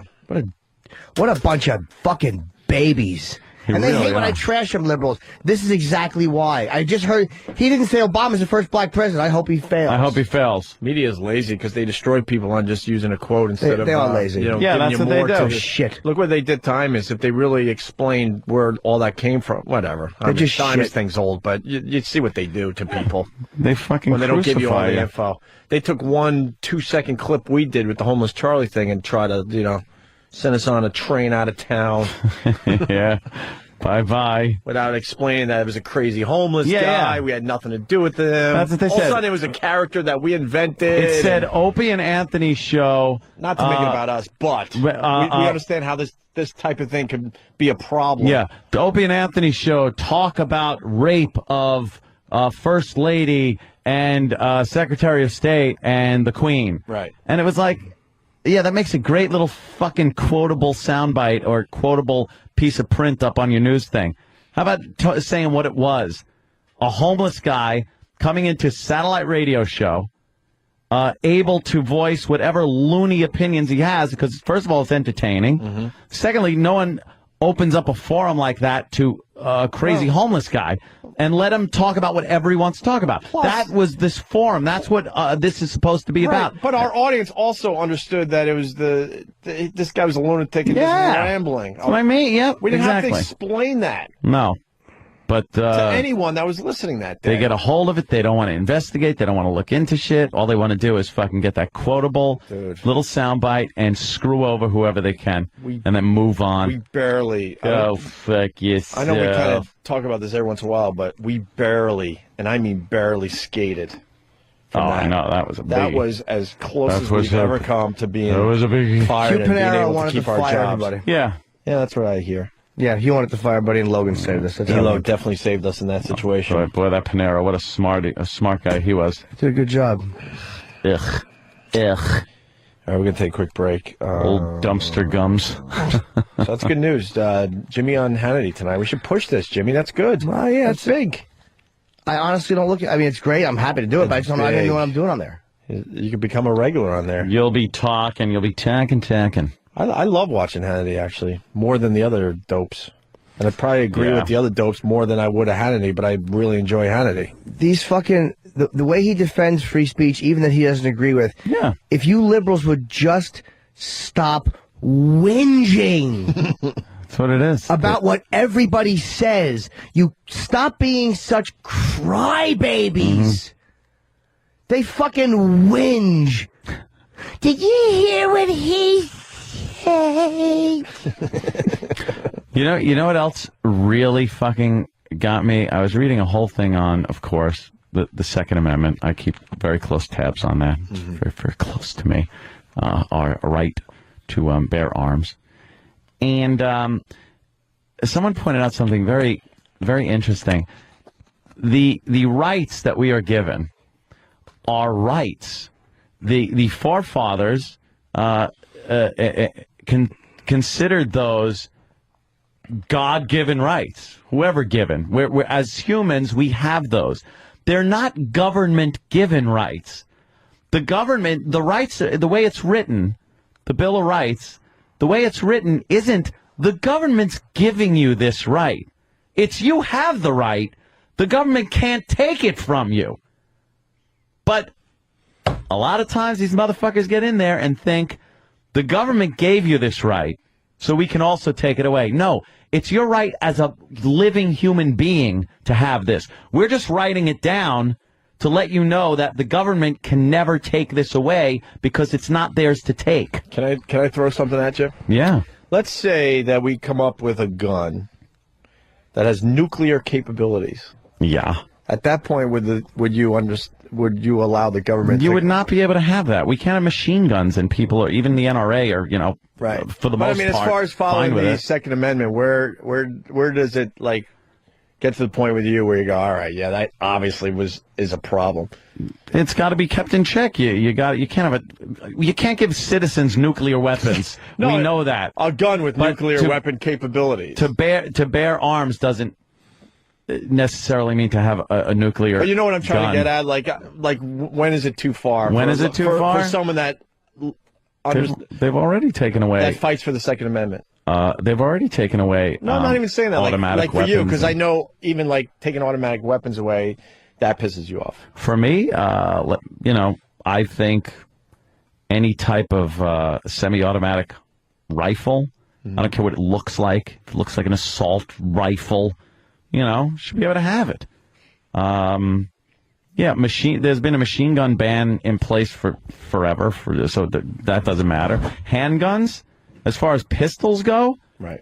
What limitations do you see there? Especially if not automatic, but just fucking any handgun. But you understand the point I'm trying to make is when does the government have to? Because it kind of maybe has to save the country. They have already. They've stepped in. You're not allowed to have incendiary devices. No, I know, but you can't have. Yeah. There are laws in place that say you can't own certain things. But I'm talking the other way. We're already in a good place, relatively speaking, to how many people want to completely get rid of guns. Right.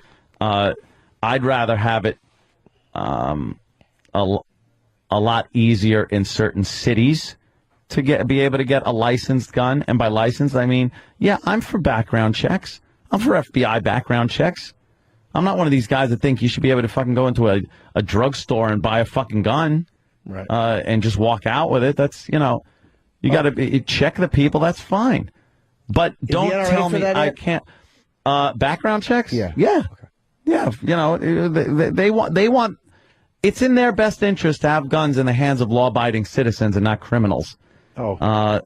Let's go with video games. Blue Healer from Kentucky. If Anthony has played Fallout 3, he would be wanting a Fat Man, which is a mini nuke gun. Oh, I could get a Fat Man? Where do I buy a Fat Man? Should we allow people to have Fat Man? If you can afford it, fuck yeah. Buy me a Fat Man. No, I'm just wondering, like, as far as the Constitution goes, it's just an open question. Like, when does it get to a point where the government almost has to go, and maybe not even just with the Second Amendment, like, fuck the Constitution, holy shit, we got to make some drastic changes to save our country. You could probably look at any of the rights in your Bill of Rights and go that extreme with anything. Sure. I get that. Freedom of speech. Take the First Amendment. Mm-hmm. Freedom of speech. There's plenty of instances where you don't fucking have freedom of speech. Of Where's the line? Like you talk about that. When does it get to a point where the government goes, has to fuck step in. the First Amendment, we have to do some drastic things here to save America? That's been done. Time, place, and manner, I think it's called in the First Amendment for free speech. Can't yell fire in a movie theater. You cannot incite people to riot, and there's something else you can't do. But they already have that in place, things that where free speech is not covered. What if they get really nervous about the internet because how everyone is connecting with each other and interacting, and they finally have to go, oh, wow, this could destroy... But the thing is that in the Constitution? What? In the First Amendment?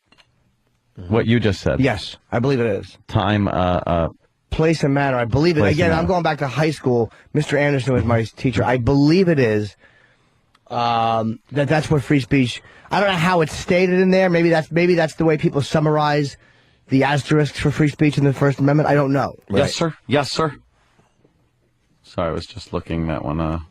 Yeah, I'm sure there's a lawyer that could call and tell. I could be mistaken, but I know that stinking it does not. Lawyer. It does not cover certain. By the way, things. As far as the gun thing goes, I used to be kind of a rah-rah. Yeah, let's get the guns off the streets. Until my pal here, Anthony, kind of like educated me about the whole thing. It's yeah. So I'm not as rah-rahs about that as I used to be. No. No, because and then I did more of my research, and the bad people are going to get the bad guns. Yes. Congress shall make no law respecting an establishment of religion or prohibiting the free exercise thereof or abridging the freedom of speech or of the press or the right of the people peaceably to assemble and to petition the government for a redress of grievances. That's the First Amendment. It says nothing about anything of where, when, who, but how. But then again, that's like saying that you could walk in and yell, "I'm killing the president with a bomb." I'm saying that's what I mean. Free speech does not cover that. So why doesn't it? Where does it end? Exactly what the Second Amendment, what Opie was bringing up. I'm just trying to. But is that the whole amendment, or is that just a summary of the amendment? That's the amendment. Because amendments are a little longer than that, I believe. Each amendment pretty short. The amendments. Nope. Each amendment is about 100 pages.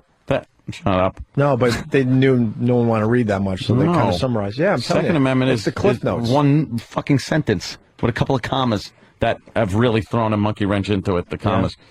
What is this?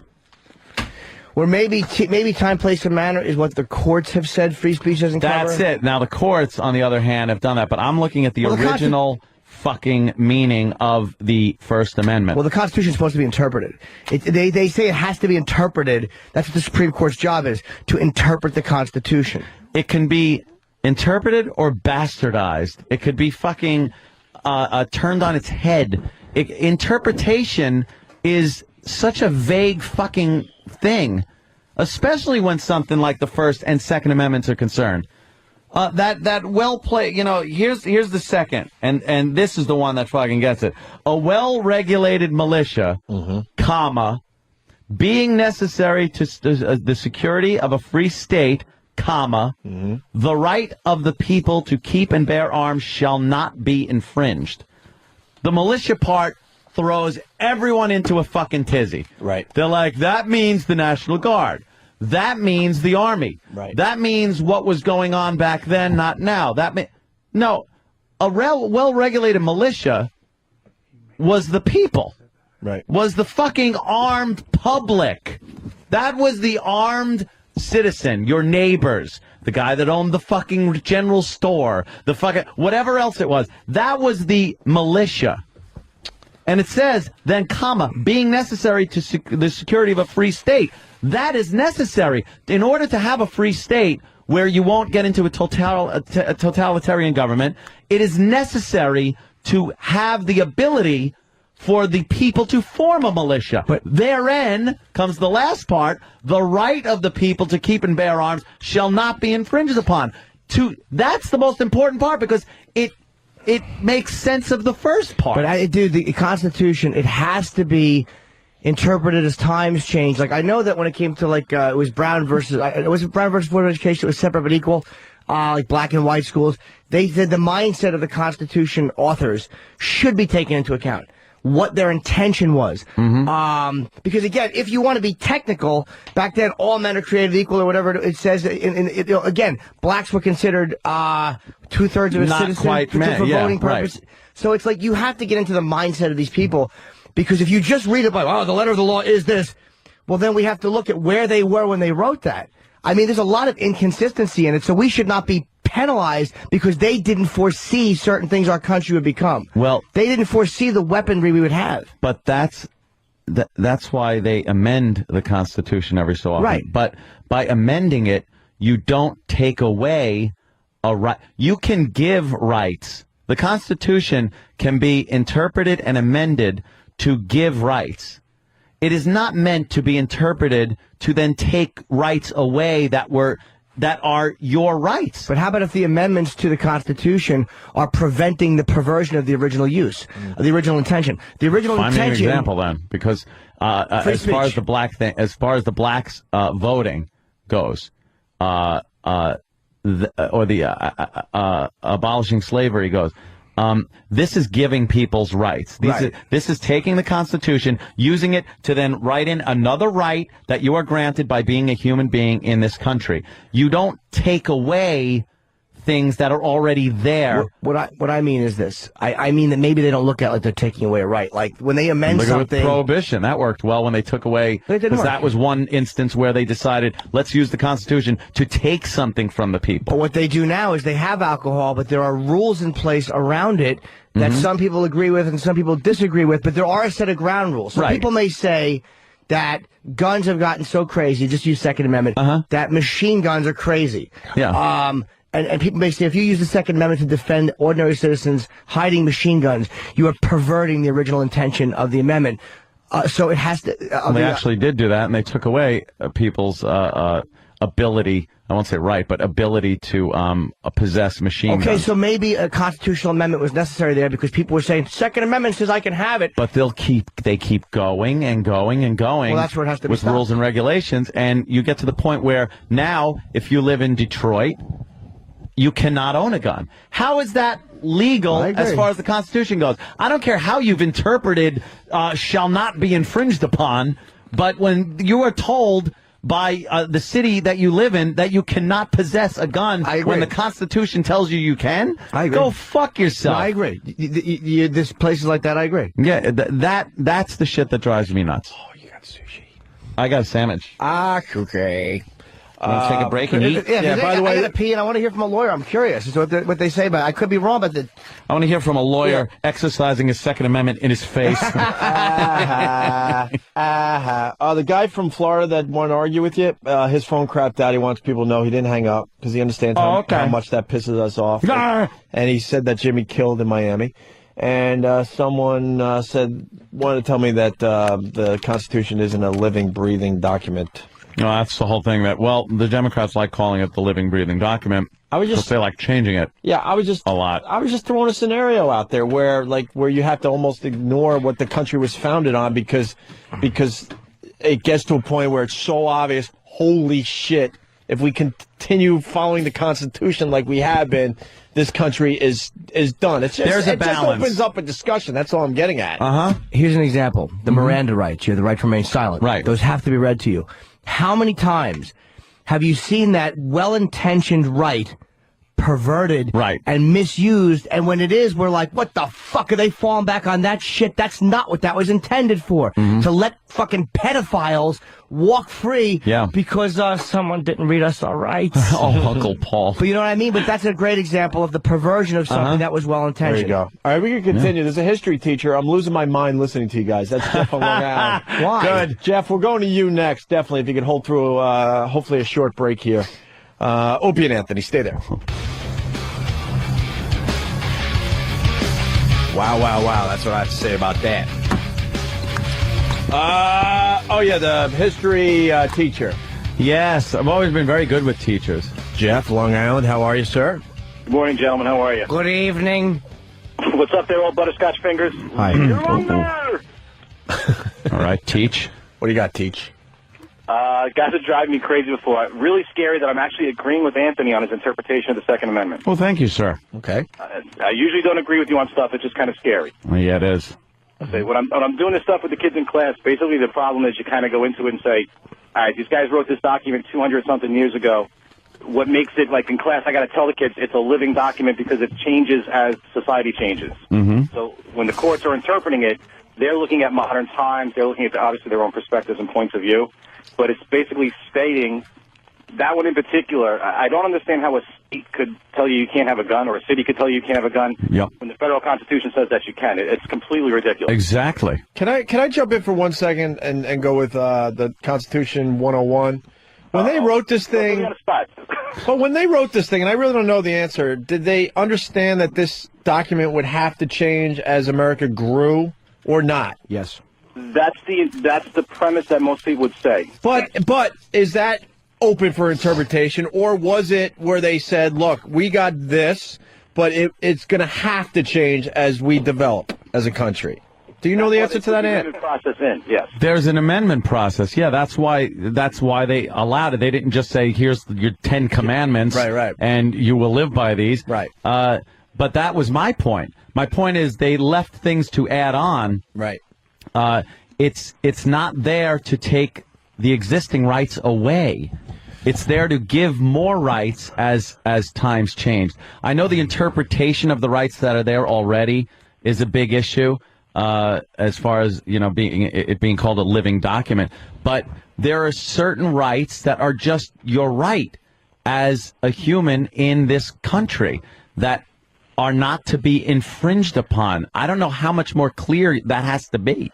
I think sometimes what the point is something like, if something has gotten to a certain point where it presents, I think, what people see as a real danger, then the right of the people to be safe and secure is greater than the right of the individual. In the sense of a machine, like saying making machine guns legal for everybody. The right. You just fucking sold. I have to say, you got to go. The Second Amendment's very, very clear. And again, it's one sentence that has created thousands of court cases, thousands of volumes of stuff. It's very simple, and it's a modern thing. We look at it and say, okay, then they've got to amend it if that's the case. Jimmy just sold me illegal search and seizure, fucking wiretaps. No, you just did. No. You said, isn't it better that the people be safe than have some of these rights? I said, no, what I'm saying is this. I'm saying through constitutional amendments, not illegal search and seizures. I don't mean illegal. I mean changing the fucking laws. A lot of people would argue George Bush put in effect certain things that took away people's rights under the guise that we are making you safer. There is no guarantee of safety in this country. There is a guarantee of your rights. You're right. Which are not to be taken away, even at the cost of your safety. But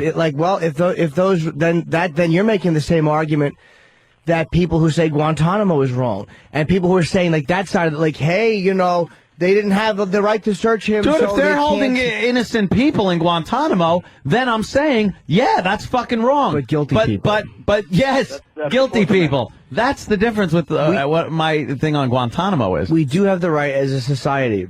But I'm not saying that the right of the people can mean sure the individual has no rights. But if one of the rights listed in the Constitution, excuse me, here's an example of it. In yelling fire in a movie theater. Yeah. That is an individual's right being perverted and endangering the rights or the safety and security of other people. So we as a society have the right to come in and go, you know what? You cannot do that. Your constitutional right does not cover that because it endangers all of us. So to me, that's not selling illegal search and seizure or wiretaps. That is saying that when there's a right that's being used to infringe on other people's rights or to endanger us, we have a right to go, nah, we have to put a little stop on that. You got to go back to the old Spock line that the rights of the many, the many and the few thing. Old Spock. The old many and the few thing. Finally understood that when he stuck his face in that radioactive shit, didn't he? I'm right there with you, Ed. Let's discuss this a little bit. And then he did that thing after that. Thing. I hear you. Appreciate the time, guys. No homework tonight. Good. All right, there. Yay, no homework. Yay! Oh, come on, teach. You're the cool teacher. I hope Vic Morrow pulls a knife on you. Vic Morrow. What's that, Blackboard Jungle? Blackboard Jungle, yeah. Glenn Ford. Put down that, what was Sidney Poitier's name in that? Sidney Poitier. Yeah. Sure. A fine actor, Sidney Poitier. You think he was the cool teacher, has class outside when the weather's warm? Oh, yeah. He didn't get his homework. Right? Got rules. No homework. He fucking rules. All right, you want to move on? You want to continue with this? What do you want to do? What do you want to do? We got some calls. Why not? Well, I think we did this point already, but go ahead, Mark. Hey there, Mac. And Houston. The Second Amendment, originally when the Bill of Rights were written, they didn't apply to the states. Huh? It's this doctrine called incorporation. And when the 14th Amendment was passed, then the Bill of Rights began to be applied by the states by the court. The Second Amendment, and I believe the Seventh Amendment, the one dealing with grand juries, have never been applied to the states. The states are not bound to follow those amendments. That's why some states don't have a grand jury. Wow. And so that's why Detroit can ban all guns. Now, this case last year in Washington, D.C., most legal people are saying that has begun the incorporation process of the Second Amendment. So that with that case and follow-up cases, the assumption is that those cases will be eventually applied to the states. And then to go to Opie's point about the Constitution, there was disagreement even at the time of the writing over whether Alexander Hamilton and his followers believed interpret it however. And Jefferson believed that if it wasn't specifically written in the Constitution, you couldn't do it. Yeah, Jefferson the slave fucker? that one? That TJ? Way to go, TJ. Slave fucker. Hey, so we had a problem from day one with this damn document. So, apparently. Yeah, it's been from day one. I did want to say something. I was at my daughter's violin recital, and Anthony completely destroyed it for me. It was her first little violin recital, playing her little notes, and all I could hear is Anthony's voice in my head telling me how awful this was and how the only reason I like it is because it's my daughter. Dude, he ruined Stomp for me. He ruined Stomp because all I'm thinking of going, do you like this? No! Oh, yeah, that's all I could hear. You're the ruiner.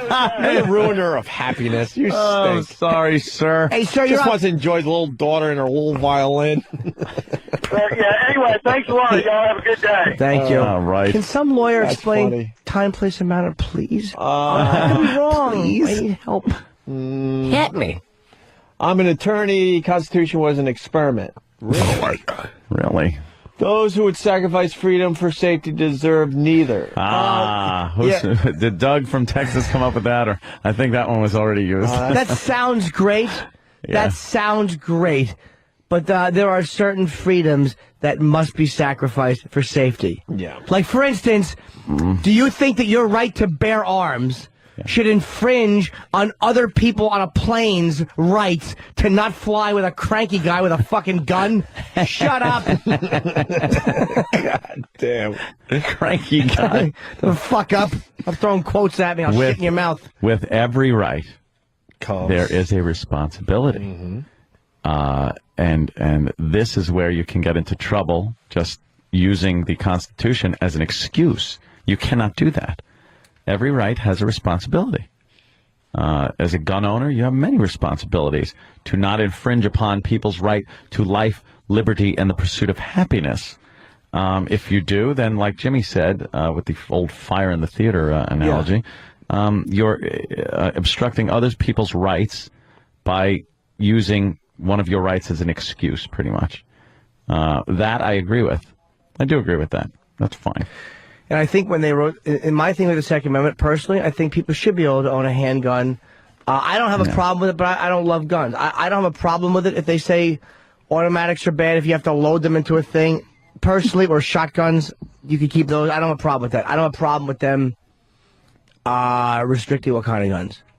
Because I think that when it was written, they didn't foresee a guy walking into his job and just going... And they also didn't foresee the criminals having them either. They just didn't foresee where it was going to go.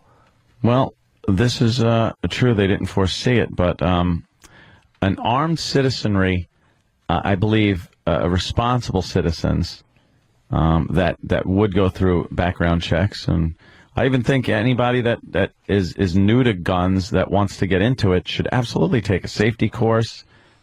Things like that. Boo. But I think safety. All right, screw it. You know, screw safety.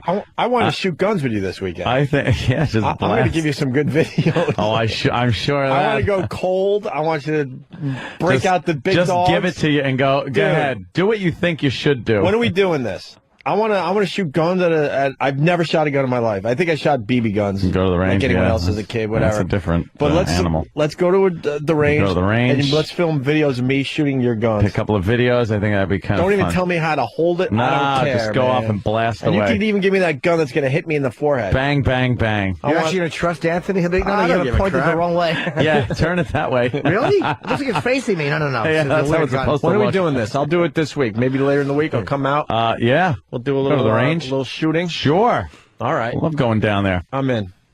Hey, let's move on because there's a couple things going on. Ruining things. Whackbag had a great thread on how we ruin things for people in regular life. And maybe we could start a little phone topic, other things we've ruined, like Aunt ruined that recital for that parent there. Sorry about that. But there's other stuff that we have ruined for our listeners just by, having our little radio show. So we'll take a few of those calls. And in the meantime, Steve brought us a bit. Steve, as in Stephen Carr? Yes. Steve who? Exactly. It's a little weird, but he actually, as the executive producer of the show, he actually brought us a bit. All right. It's very strange. He must not be feeling well or something. They want me to shoot the Desert Eagle at cold. Don't even give me anything. Just let her rip. That could be interesting. Yeah, I'll turn it sideways. Well, what happened if I turned it sideways? Would I just break my wrist? Yeah, sideways you might have a problem hanging on to that old dog. That's a tough one. Yeah. I wasn't allowed to shoot guns when I was growing up, so now I want to shoot them as a... Oh, honey. Poor guy. As a man. Steve brought rock stars going off on audience members. Really? And I looked at Dame like, what do you, did he hear this? And he went... the shoulders like he has up, no idea. The palms not making facing fun up. of it, by the way. No, I'm just saying. I made the motion because I don't know what it is, and I didn't hear it, so I can't really comment. Yeah, what is this, Steve? It's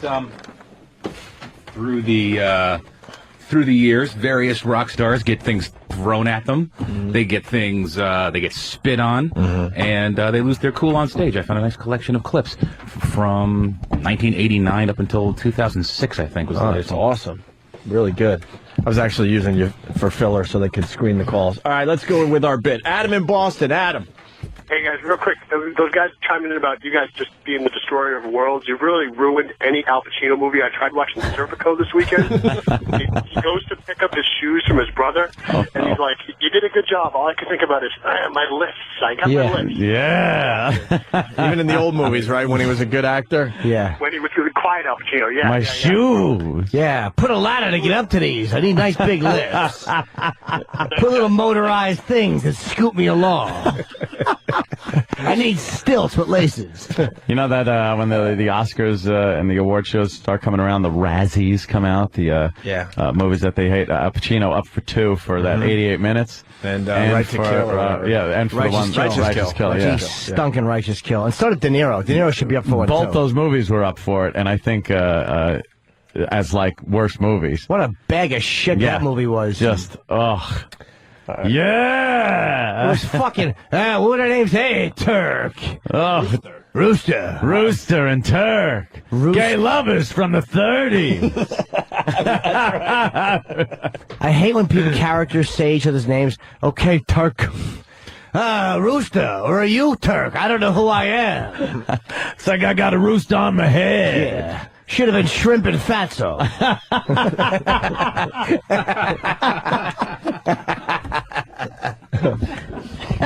Let's go to phones. Now they're lit with things we've ruined. Gary in New York. Gary. What's up, boys? Hi, Gary. I was dating a black girl for 2 years before I started listening to your show. Ruined interracial relationships, did we?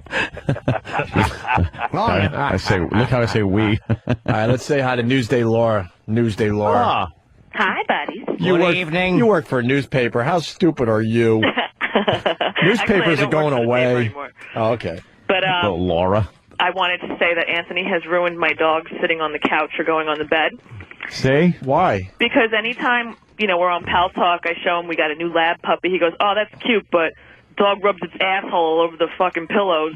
Then you put your head on the pillows, and you're fucking right in your dog shit. And now you're sniffing dog asshole. That's why I don't like watching dogs up on people's couches. Even better, though, a dog will, clear out its own asshole, and then the owner will do the give me a kiss thing.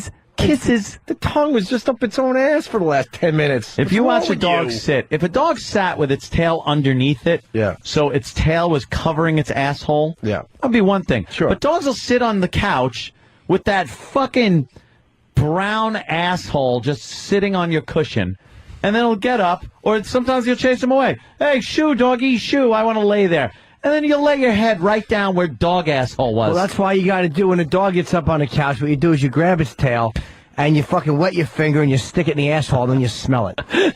And why? Because if it don't smell, you could stay. But if it smells, you got to fucking boot him off the fucking sofa. Oh my God! You fucking what makes people think dogs don't need to wipe their fucking ass? You wet your finger, you fucking poke it deep into the, and I mean, until the webbing in your finger hurts. That's how far in you got to push it. That's pretty far. That sure is. Until the webbing hurts. You ever put a finger in someone's ass so far your webbing hurts? Oh my God! And now you have two choices: either fucking put another finger in there and begin some proper stretching, or fucking pull your finger out and go wash it. Whoosh. Holy shit! We go to Indy. Eric, what's up? Yeah, man, you guys fucking ruined Johnny Cash's hurt for me with the fucking do ya nonsense or whatever. Did you? Oh, yeah. That's definitely. It's like fucking impossible to listen to now, man. You got a little. Is this the actual bit? No, it's not. Oh, just a song. Never mind. All right, thank you, sir. Joe in Texas. Joe. Jimmy ruined Iron Man for me. I cannot listen to that song without picturing some little pudgy kid walking down the sidewalk with a boombox on his shoulder. Oh, yeah, trying to go past this girl's place so she heard the cool part. Yeah. Like I was Iron Man, too. Like it was just a coincidence. Oh, you right. got there just in time for the cool part of Iron Man. Should have been called I Am Mush. Then that would have been me. Mush Man. Aw. Let's go to Dan in Houston. Dan? Yeah, you guys ruined Top Gun. Ever since I was 6 years old, I loved that movie and made me want to be a pilot, and now I can't watch it without feeling like a complete homosexual. Yeah. All right. We're playing volleyball without a shirt on. Everyone take their shirts off. Yeah. Playing with the boys. So gay. Tom Cruise, he's tall. Yeah, giant. He broke 5 feet, I heard. I tap out at 4'2". I got blocks under my heels. Same joke all day. Shoeless and a wig. That's right. Without my shoeless and a wig, I'm 4'1". When I put them together, I'm 6'8". 6'8". It's a big wig. Top of the head's puffy, isn't it? Yeah. Sometimes a ceiling fan will catch my wig and spin me in a circle. Knock me into the buffet. Let's say hi to Dave in Jersey. Dave. I gotta wear moon boots. What's up, Dave? Yeah, I can't do Pete's anymore because every time I do, I think of Jill Nicolicki. Oh, he can't. You ruined pizza grease. Yeah, for this guy. sometimes when you pat the grease on the top of a pizza. Yeah. What are you going to do? I got engine oil all over my wig. I handed it to Liam Neeson. He cut it so he looks like a retarded Chinese boy. Yeah. Let's go to Wes the trucker. Wes. Hey, what's going on, boys? Hey. You guys, these callers are kind of pushing out because you guys ruin more than movies. You basically ruin our fucking lives. I mean, everything I do, I see a fat chick, I'm like, where's your size 14? I mean, every time I see a black person, I'm like, Obama president now. And every time someone cuts me off, I hear Jimmy going, hey, stupid. And everything the show does, it's just in our heads. It's just 24/7. Right on, man. Thanks, Wes. I noticed that. I did the same thing. Yeah, Whackbag had a day good time long. with this, so we figured we'd bring it to the show. Let's go to Chris, another trucker. Chris? Hey, Jimmy just ruined fingering the dog's ass for me. Now when the webbing hurts, you're going to be thinking of Jimmy. That's the worst. Webbing. Because the worst part is the dog always tries to scoot away. So, when you have your finger all the way in the ass, your pointer finger and the one next to your middle finger kind of dangling by the ball bag or vag. So you have to take your left hand and hold its little back leg. Or just hold its ball bag. The next finger in the ass, and then the rest you just hold his ball bag and pull backwards. Let's say hi to Sean in North Carolina. Sean. Jimmy, you fucker. I got hooked on the damn wire. Got season 1 through 5. I was on disc 2, season 1, and you have Omar in studio and Jimmy. Oh, man, when you got killed. No! Do you like the show, though? Oh, he doesn't want to And talk you to still watching The Wire? No, you know something? My DVDs are still there, but I kind of just stopped popping them in on season 2. I know why. You don't like it? I started watching other shit. Yeah, but season 2 you got to get past because then it gets really good after that. I know. Go back. You'll fall in love with season 2. Trust me. There's some good It's shit that okay. happens. Season 2 is okay, but compared to all the other seasons, I have taken a break. That was pretty brave on their part to do that whole turnaround with season 2. Yeah, very brave because they could have lost a lot of people through that. Jay in Rhode Island. Jay. Good evening. Good evening. My favorite band since I was about 6 years old was Van Halen. How old are you now, Jay? What's up? You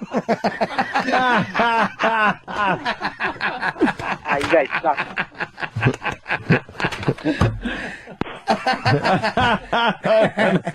You ruined Van Halen for that guy. Yeah. Roz, Connecticut. Roz. Anything that has to do with retards. My wife's watching the Hallmark Channel. I like turtles. Nice. Wow, look at this. Gooch in Cleveland. Gooch. What's up, fellas? LeBron. Yeah, he's the man. Yo, he sure you is. guys remember that story about the cops in Alabama that gave that guy a lie detector test by putting a lampshade on his head? Yes. Yeah. I relayed that to my friends and how hysterical it was, and about a week later they had like a little intervention with me to let me know what an asshole I was for laughing at that. What? I promptly told them to go fuck themselves. So you lost friends because of the show. I lost friends because of it. They were pricks anyway. They were all unfunny assholes. I don't believe that story. You ever get into a situation where someone wants to talk about something we did on the show, and I know in my own life I'm like, no, not the time. These people are not going to understand whatsoever. My mother did with cherry darts. She wanted to play. Anybody that doesn't think that lampshade on the head is funny is not a funny person. Dude, how do you think I got through high school? Lampshade on the head at the party, guy. I pretend I was a lamp. Go for Stu. Says Jimmy ruined me going into any emporium. Yeah, I see the word emporium now, and I just think of Ted. Rob on Long Island. Rob. Ted O'Lark Lemon. Robbie. Yeah. Rob, let's go. Oh, I'm sorry. I didn't know you texted me. Yeah. Yeah, Jimmy ruined dick sucker for me. I can't go into a porch now and without seeing his pudgy little face. Ben's raw ass. What's up? Yeah, what's up? Hey. You guys ruined The Sixth Sense for me, man. He was dead all along. Oh, that goes way back. You didn't know that? We fucked up that movie. We fucked up that movie for people 2 years after it came out. 2 years after. And they were pissed. Yeah. I'm like, you haven't... What were you waiting for? Like, yeah, he was dead the whole movie. What? That's motherfuckers. That's a linger longer right there. I forgot about that. Yeah. Lady Trucker, what's going on? Oh, well, you guys ruined a couple of my breakfasts. Breakfasts? Why? Oh, you know, I get Bobby to puke and 2 girls, 1 cup. Well, it's a different kind of ruin things, but... Yeah, all right. Okay. Yeah. I don't get this one. Carol in Texas. Hey, you guys ruined my life. Why? Ever since that audio porn stuff, now when I call my friends, they go, Carol, you fucking whore. Yeah, that's a good one. You dumb bitch. You dumb bitch. Love that shit. Dumb cunt. Do we suck it, you dumb cunt? We gotta get more of that. Yeah, we got a few of those, I think. We're almost ready to do another one of those. Yeah, I think I had gotten to all like the good ones, but there were still a few that I left untouched. All So. right, maybe we'll bring new stuff there. Footer, what's up? What's up, boys? Hey, the word cunt is definitely ruined for me from this show. I like now it's just so easy to say cunt. Like my mother-in-law had something to say right away. I'm like, oh, easy, you cunt. I just wanted to shoot it out. Absolutely. Well, sir, that's no way to talk. I'm coming, you dumb bitch. Where's the Carol one? I'm gonna come down your throat. You fucking well better swallow it all. You let one drop spill and I'll whip your ass so hard you won't sit down for a week. My favorite, though. Now lick my sweaty balls. I'm gonna fuck you in the mouth. And I got it, though. This was the one. Oh, yeah. Carol, you fucking whore. What an actress. I love that. I'm gonna so hard you won't sit down for a week. Marla. Hey, hi guys. Hey. My son Will got me started to listening to you guys. I have a dog. It's a 146-pound black Newfoundland. Wow. And he's neutered, so I can't do anything with his balls because he doesn't have any. But I can't imagine licking my finger and sticking it up his ass. You guys just ruined me and the relationship I've had with my dog. 150-pound Newfie. Now, how much hair does that fucking thing shed?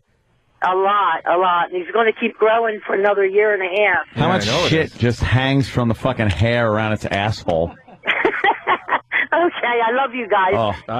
We went too fucking, far for her. She got shit wind chimes hanging from its fucking ass. The fucking thing probably sheds like a cancer patient in a paint shaker. Let's go to Kristen in Georgia. Kristen. Hey, boys. Y'all have ruined sex for me because now whenever I'm having sex with my husband, I just want to start screaming, oh, Bill. And his name's Adam, so that's kind of a problem. So do the words that reverse, whatever they're called, say, Madam, in Eden, I'm Adam. And then tell him that if you reverse that, it's spelled exactly the same way. He'll come instantly. Let's go to Greg in Chicago. Greg? Guys, you've ruined my outlook on life. Now, I go back to when you guys were on the air in Chicago before they got stupid and canceled the show. Right. I've been listening to you guys nonstop since I got my new car last year. I can't look at anyone without thinking of something from the show, whether it's, hey, stupid when I'm driving, or, I wonder what your balloon knot's like. Mm-hmm. I can't, literally cannot stop. Now, on the other hand, you've made me laugh like I haven't laughed in years. Oh, thank you. Oh, thanks. Thanks for listening to the show. We appreciate it. Here's a good one. Paul in Jersey. Paul. Oh, wait, that guy had nothing. Yeah, you guys ruined me going to Good guy, church from a long time ago. What do you mean? The whole We got sex it. spam. I keep on looking for places to have sex in the church. Oh, that. Oof. Oh, boy. Let's go to Greg in Florida. Greg. Hey. Hey. Come on, Greg. What's going on? Tell Carol and Mike you're going to smoke regardless whether they like it. Tell her to jerk that fruit off with Wesson oil. Hey, just want to say, you guys ruined a relationship of mine. Why? How? Well, I went about 2 years ago, went through about 6 months where everything my girl would say, it was always responded with an Aria, did you? And she just got tired of it and left. Did she? She did. Let's go to Chris in Nolens. Nolens checking in. What's up, Chris? Hey, guys. You guys ruined the memory of my dead father, whose name was Ramon. Oh, no. Oh, God. no. Ramon! Rot! Oh, my God. See you guys. Ramon! Grow fingernails and hair for longer than you need them.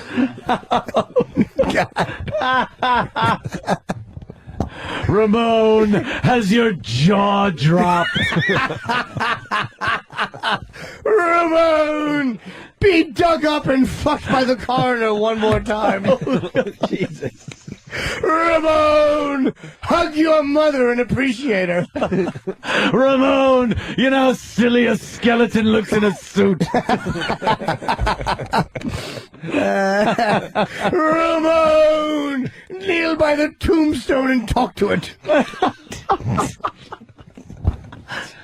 Oh, God. Let's go to Alex in Binghamton. Alex?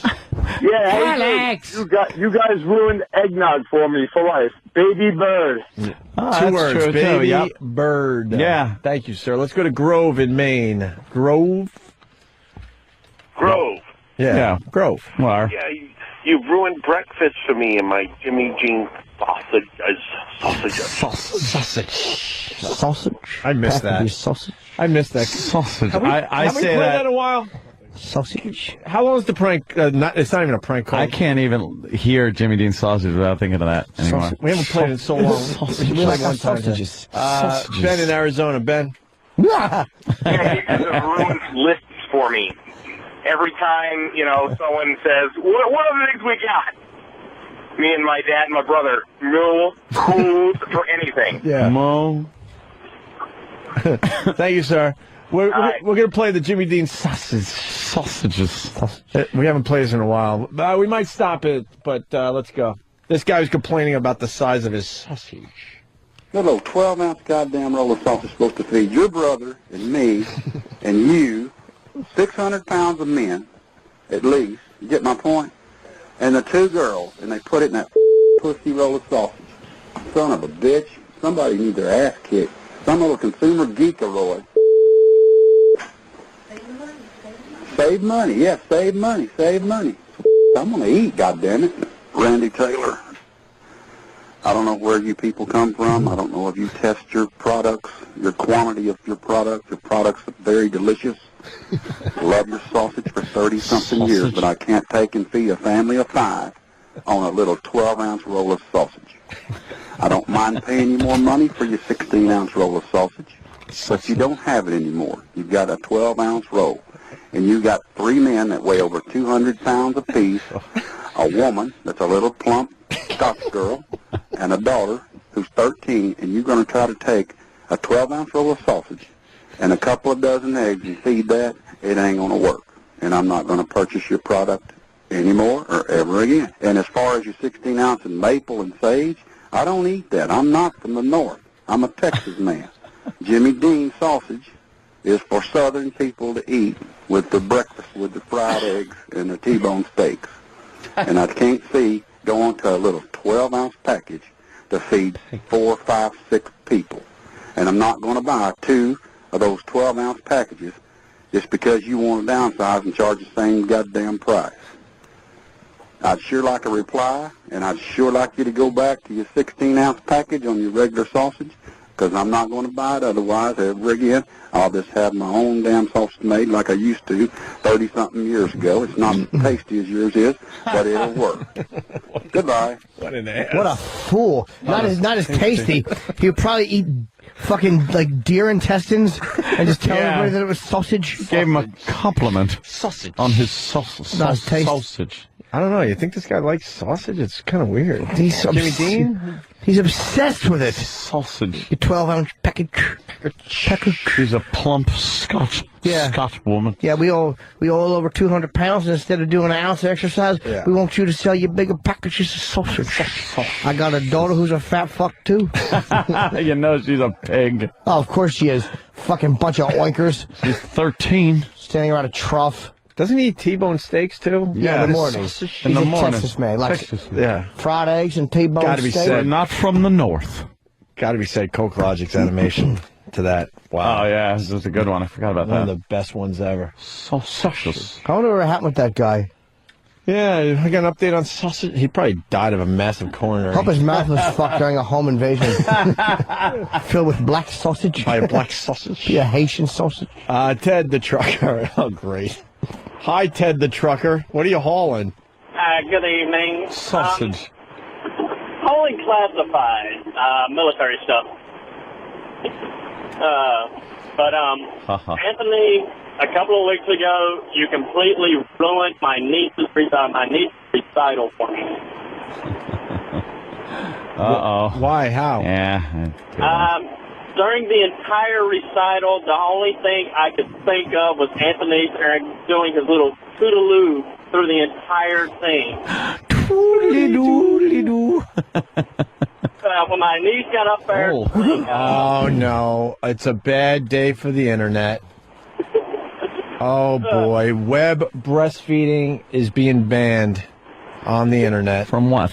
No. Web breastfeeding ban.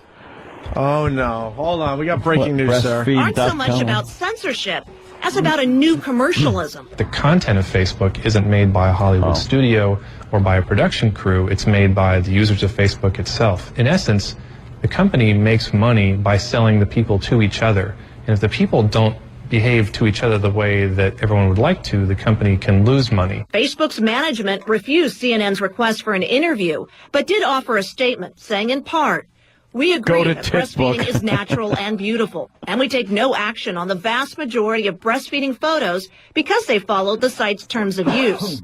Photos containing a fully exposed breast do violate those terms." Facebook also says almost all photos banned were flagged by complaining users.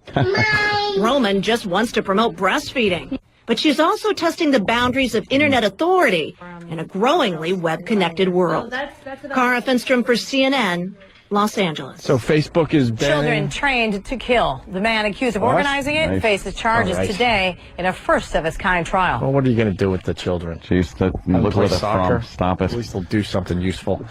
They're banning that on Facebook. Yeah. Wow. I guess that woman had pictures of herself breastfeeding, and they said no.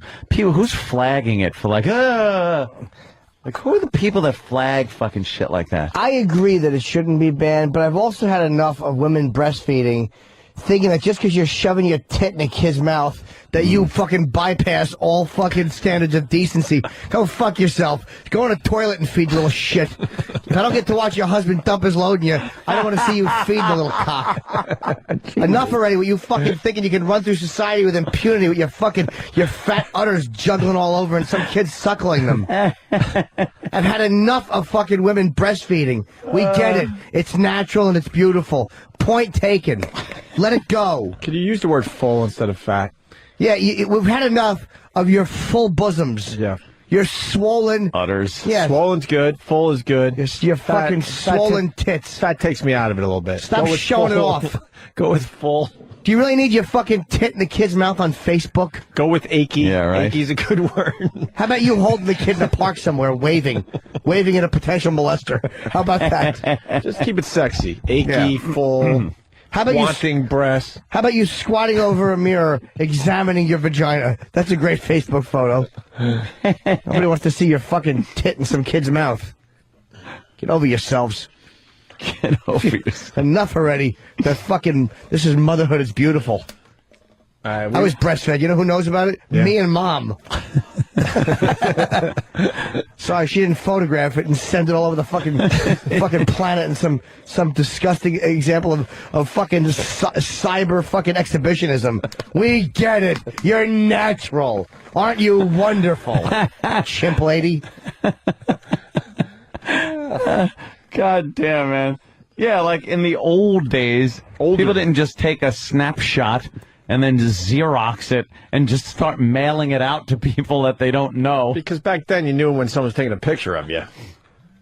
Nowadays, click. I'm even talking about, you had to set up all day to take a photo back then. Somebody just taking a picture of like she's breastfeeding. Yeah. And so she takes a picture of herself breastfeeding. Yeah. And this is the equivalent of then running off a bunch of copies and randomly just mailing them out to people all over the world. why would you do that on just because it's easier to do on something like Facebook? It is odd that people feel compelled to do that. I've just had enough. There's almost there's almost like an arrogance with it, like I'm gonna do this because I can. And it's like, yeah, there are times where legitimately you got to feed your kid in public. That's fine. But just the way they fucking flop their tits out all over and expect us to look at the fucking greedy-handed little monster. Stick a bottle in his mouth when you're on a plane. Shut up. But the kid wants enough of your tits. You pull that tit out. Yeah, really. Give him a peanut brittle. He wants bitty. Fucking sick of it. Let's get the fuck out of here. All you moms and your big nips. Jim's breastfeeding rant was brought to you by DirecTV. Call 888-961-DirecTV. Of course it is. Your sugar milk. Fucking awful. Fucking rotten, leaky silos. What does it taste like anyway? Sugar water. Why, you've had some? No, but I've heard enough people who have. No, why would I take that? Oh, wait, I had the ice cream that day. Oh, God damn. I forgot about that. Breast milk ice cream? Yeah, we made breast milk ice cream. Would you drink breast milk? Dude, I ate never. breast milk ice cream. I forgot about that. And it went in okay, and then the aftertaste was horrendous. Never. Musty. Like sweaty or something. Sweaty or something. Sweat, because it was sweat That's right, in Danny there. tried it too. What do you think? There's only fucking milk glands that fucking pipe out of there? There's sweat glands. We made fucking sebum. We made a nice Shit vanilla glands. ice cream, though. Nice vanilla ice cream. I don't know what's in there? It was disgusting stuff. It tasted very creamy and ice creamy, and then it started tasting gamey. I don't even like fucking cow milk. I hate milk. It's a disgusting thing. I just hate saying milk. It's a tough word. It's ugh. It's an awful word, milk. It sounds like you have a lot of milk in you when you're just saying milk.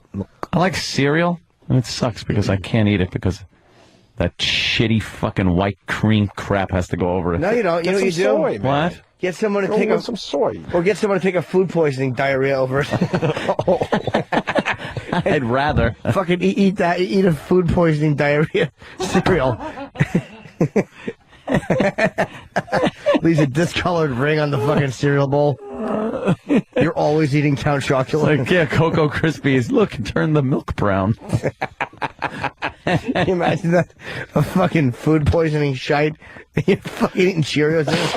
No. Trying to cut up a banana. To basket. Just one of those piss out the ass fucking shit. Yeah.